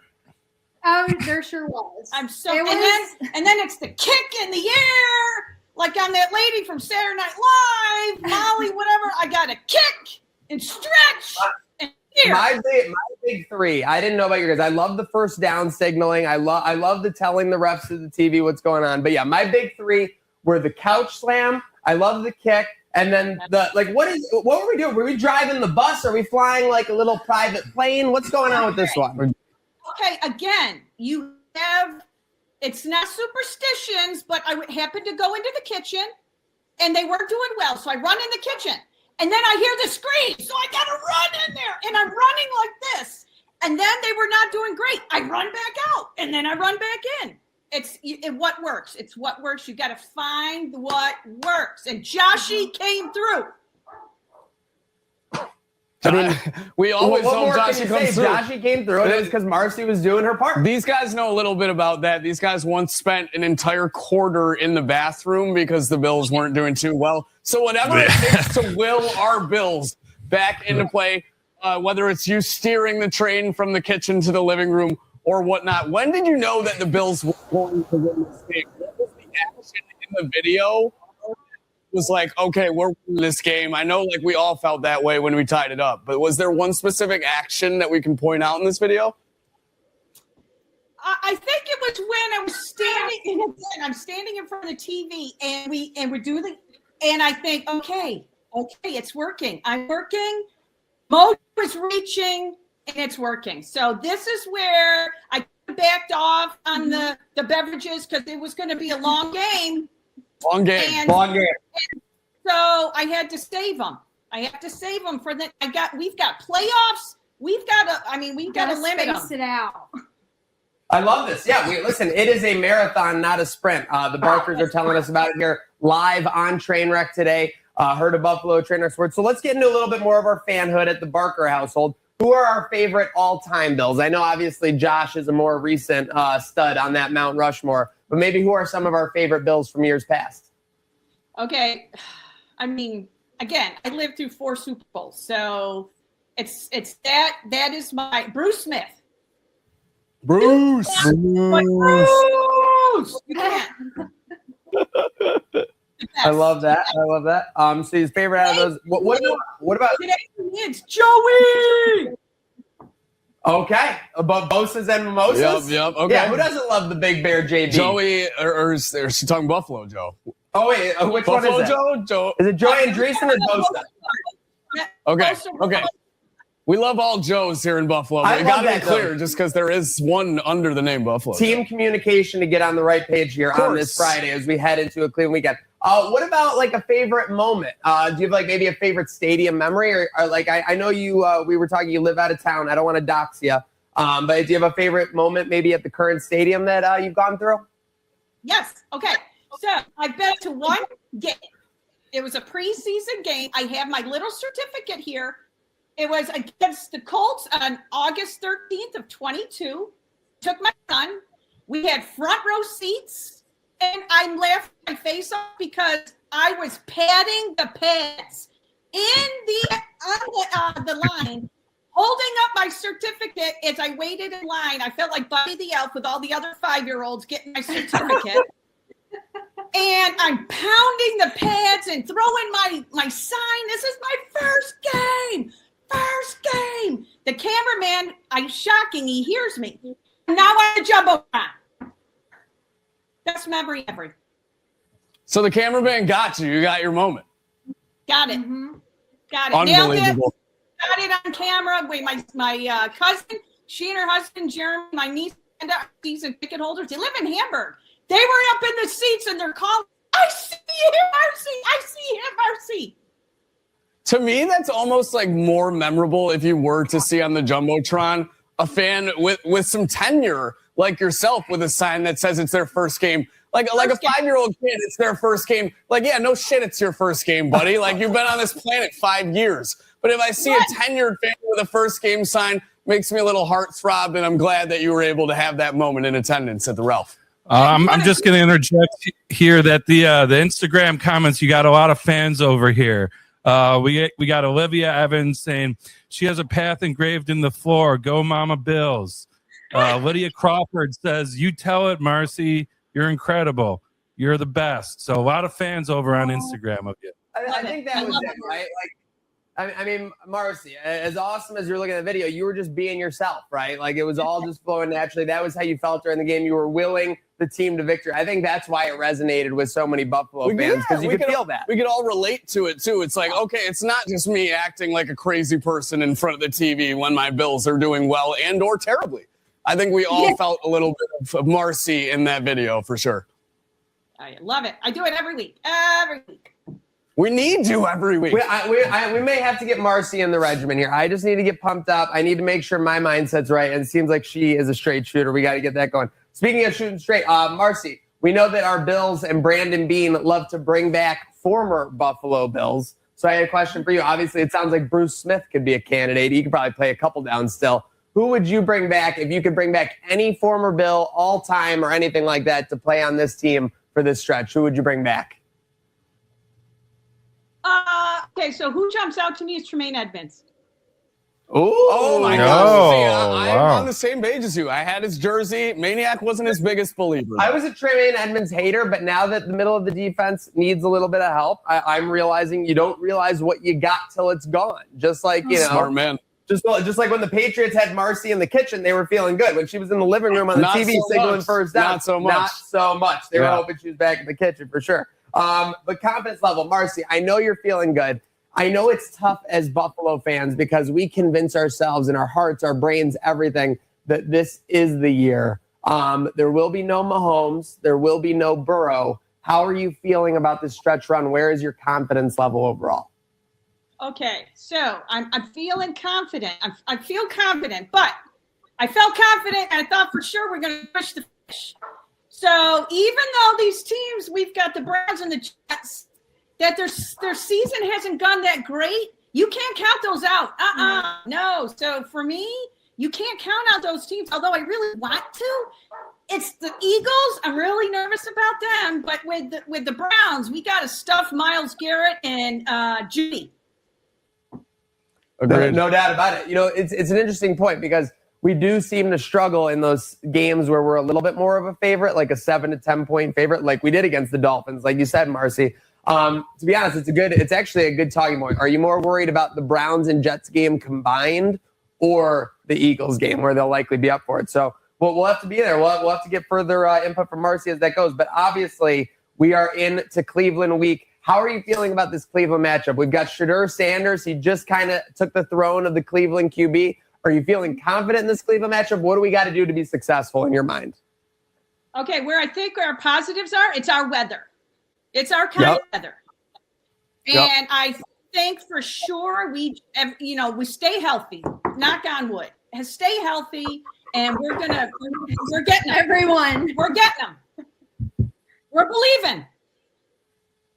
I like that. Yeah, it's that time of year. It is believing season. So, Marcy, I know we're believing. Thank you so much for joining us on Trainwreck today. Yourself as well, Caitlin. Thank you for making this happen. What's on the Christmas list? What's something besides the Buffalo Super Bowl? Plans? What's something besides the Buffalo Super Bowl that can make the holidays that much more special for the Barker family? Christmas came early. Chiefs are out. I couldn't have said it better myself. That's it. Just leave it at that. But hey, one game at a time. And home field advantage. Christmas gift. Win the division. Home field advantage. Okay, so let's have the Ravens take care of business. from Let's have the Marcy. Bills take care of business this weekend. Thank you very much, the Barker ladies, for joining us on Trainwreck today. Thank you for coming in. Go make sure to have yourselves a good day now. Thank you very much, ladies. Have a good one. Thanks. Go Bills. Go Bills! Yeah. Speaking of burden to bear, you guys can give it to me. Yeah. Well, okay. So I'm also What are you smiling I about? was like 8:00. This is perfect. We have Sunday Night Football Yep, and Sabres. Sabres. I'm gonna build the Buffalo Dream parlay. Sabres money line. Oh, so you're really mad. And at me. Ravens -3.5. I put a bunch of the earlier winnings on it. Everything's looking great. Everything's looking fantastic. Second half, they go up 11 Ravens. I'm like, all right, just hold on, back up QB in, keep running it with Henry. I look, Trainwreck tweets out, dunking on how the Patriots haven't scored this many points in the last 6 quarters or 4 quarters, whatever it was. And immediately 5 minutes later, get a touchdown. It did happen very quickly. Get a touchdown. Ravens don't score again. And yeah. And Like, not Patriots only don't win. score again, like It was a classic like mush. they lost. Like they lost the game and then had to come back like with a chance to come back and fumble the and ball. didn't even get across half field. So it's just No. like they didn't just lose. Like to lose with like 20 seconds left would have been like, oh, heartbreak. Like they got throttled. I mean, like yeah. absolutely just blew it. I mean, there's just questionable decisions too. Again, by Harbaugh. Like, where was Derrick Henry? Everyone wants to know where Derrick You don't Henry have was. Derrick Henry in for your last, drive, like not once, and he's been like ripping off 6 yards a play. Just doesn't make any sense.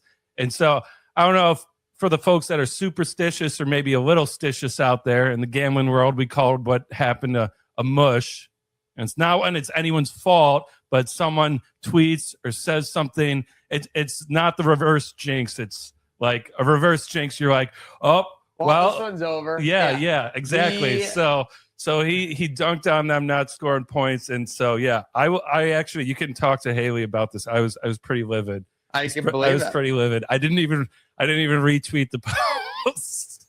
I'll admit that because I was That's like, fine. dude, it's was too watching early. this game at the hotel bar with none other than Mike Bunt. Oh no. Yeah, we weren't reacting well either. 364 days to assemble these reputations and 1 time to truly assess them. So we are getting into it with our nice list. We've assembled a list of maybe people that we thought have been nice, well-character, well-mannered, behaved well in 2025. I'm going to start us off, and I think you guys might be angry at me, honestly, because I think I picked at some low-hanging fruit. Our friends who we've been teamed up with all year and have done so much well in the community, Sweet Buffalo, Hope's Totes, the Kroom Photos Family Foundation, Buddy's Second Chance Rescue, and more. A huge shout out to all the organizations, even to the Salino Truck Wrap organization, which raised all kinds of awareness for danceability and more. A huge shout out to them, and they are at the very top of my nice list for 2025, Slick. Yeah, pretty low hanging fruit. I know, gotta say. I took it and I admitted it. It's okay. Somebody had to do it. It's great that we're acknowledging those organizations. My nice list, it's not a low hanging fruit. It's just a layup per se. He got paid. It's been a big 2025, a career 25 for James Cook. When James cooks, we say, yes, chef. I'll have another. We'll have another career year leading the league in rushing yards, leading the Bills with his touchdowns, and massive contract extension in the offseason. James Cook isn't stopping yet. Great 2025. He's getting a big bag and is on the nice list this year. Even if you were pro-signing James Cook, I don't think anyone could have predicted what would happen after all that and all that. Absolutely not. Yep. Like almost averaging 2 a game, it feels like. A nice return for Bills fans, and it's been nice for James Cook, I'm sure. Don, what's looking nice for you in 2025? Yeah, this I'm gonna keep up with the trend of maybe obvious low-hanging fruit, but our girl, the queen, Haley Steinfeld. Wow. Yeah. Huge movie with Sinners. Brings their career to a whole nother world, and now bears child. Yeah, I mean, that's just an amazing, that's like a dream scenario for anyone if you want to start a family is bang, you reach a career goal, and you're like, you know what, let's have a kid. I mean, spoiler alert, this year she killed Michael B. Jordan and had a kid with Josh Allen. Now, hard to do better than that in a calendar year. So, very nice performance from Haley Seinfeld. Whoa, Oh, there he Lindy. Coming in with that swagger. No more sad Lindy with the fedora. This is 7 straight, Lindy. Yeah, boys, Don. I appreciate you having me. You know, you made fedora comments last time. I told you it's because we weren't winning games. What do you know now? 7-game winning streak. The fedora's back and looking sexier than ever. You are looking sexier than ever. We're Thanks, selling man. out games. You've You've got it feeling like 05, 07 in that arena. Thank you. That means a lot. I don't get that a lot these days. People are saying I'm going to ruin my legacy. Well, yeah, tell you what now. 7-game win streak. Stick that in your juice box and suck it. Why don't you, Dreamboat? Yeah, I mean, I'm on the Darlene. You know, I've been drinking the Kool-Aid Yeah, attaboy. since I see day you. one. Yep. So, Coach, we got 7 straight. We're looking for 8. You know, what was Christmas like for you? Were you just so focused on 8, or were you enjoying some time with the family? Christmas is good. You know, played some pond hockey with the kids, the grandkids, got a couple mugs of eggnog. But tonight I'll be hitting the film hard. We're bringing on Boston tomorrow. Notoriously hated team of mine. You know, Milan Lucic is still a fucking scumbag. So that's really all I got to say there. Looking to get 8 in a big fashion over a team that we hate. Seriously, we're the hateful 8. We're looking for it. But with that said, what's the key for this team not letting up? We've had runs like this in the past. What's the key for this team to keep that poise, keep that passion going through the next year? The boys got to stay healthy. We got to keep the trainers massaging Oslin's shoulders, Benson's feet, whatever it takes. Tage is on a roll. Keep him healthy. Keep him happy. Keep him in the Justition fit. Whatever it takes for these boys, just keep playing good hockey, confidence in each other, and we'll find the back of the net one way or the other with some grit and, most importantly, Don, some gut. Love it. Yeah, the gut has been paying off over time. Listen, I got the best gut on the team. I don't want to brag, but it's a lot bigger than it was in 06, 07, Maniac. Yeah. Coach has the most gut in Western New York. We love it. What's your favorite Christmas meal to fill that gut with? Oh, I'm a sucker for gingerbread cookies, Don. When I see the little fella, it just brings a smile to my face. It reminds me of Shrek. Eat it all up, doing the little voice in my head as if I'm consuming him like an actual person. Unbelievable. Well, thank you very much for your time, lady. By the way, how are things around the office with Jarmo? Jarmo's great. We're feeling better than ever. Undefeated in the Yarmo era. That's all anybody can say around the office. Yarmo! And then they give him the little Wolf of Wall Street. Oh, wow. He's not leaving. He's not leaving anytime soon. Or is that you saying you're not leaving? I'm not leaving either. There were little whispers. Yarmo was trying to maybe give you the move. There were whispers. No matter where I will be, I will stay in the building. That's all you should know going forward. Okay. Love to see that. Thanks for checking in with us, Lenny. We'll let you get Appreciate back it, to boys. Go Swords. The holidays, we love to reminisce, right? We like to think about past holidays. And I was just sitting around thinking about how I fired Rex Ryan the day after Christmas and how well that's worked out for me. So I was like, maybe I should fire some more people in the Sabres organization. Not Lindy, not Yarmo, not any. And I was just kind of going down my naughty list, seeing who's getting the axe next. Oh, no. And that might be the greatest gift I can have for myself or give the city of Buffalo is fire some other people, including whoever didn't stock enough beer Sabres. I mean, what are we doing, guys? Yeah, I mean, that feels like a pretty big drop the ball, or in this case, drop the Sabres situation, Terry. Yeah, but overall, positive. Again, like sometimes the darkness leads to the light, and that's how I'm feeling. You know, the time is now. So let's cook it. Let's keep going, Sabres. Let's get to 15 for Maniac. All right. If we get to He needs it. 15, I will dress as Sabretooth for a week straight. Will you rappel down from the ceiling? Yeah, Because they let me our current guy, Sabretooth. because OSHA got all up my ass about that and hasn't let me do it since. But if we could get a private contractor, I think we can do it. I think OSHA's on your ass about it. Just a couple more things than just PETA, OSHA, Yeah. they were on everything there. But hey, Terry, thank you for taking time. Any final holiday thoughts or shout outs for everyone out there? Listen, let's go Bills. Let's go Sabres. And let's go I was Bandits. going to say, you own the Bandits. We too. deserve to have 3 good teams at forgot. Buffalo, and the Buffalo dynasty is coming. 3 sports championships in 1 year. It's going to happen. I don't know if the city can survive. Yeah. If that happened. But Well, thank you very much, Thank you Terry. for your time, We'll Terry. do our best. Hope to see you soon. Hello, everyone, and Happy New Year. Thanks so much for tuning in to Trainwreck today. All our fans, all our producers, everyone on our tech team, everyone on our team that helps us get sponsors, everyone at Trainwreck, this has truly been a dream come true doing this show. And to wrap it up, our first 50 episodes with this recap show, it's really been amazing looking back at all the great moments. Cheers to a new year. Cheers to the next 50. And you know this train never stops. We'll see you next year, folks.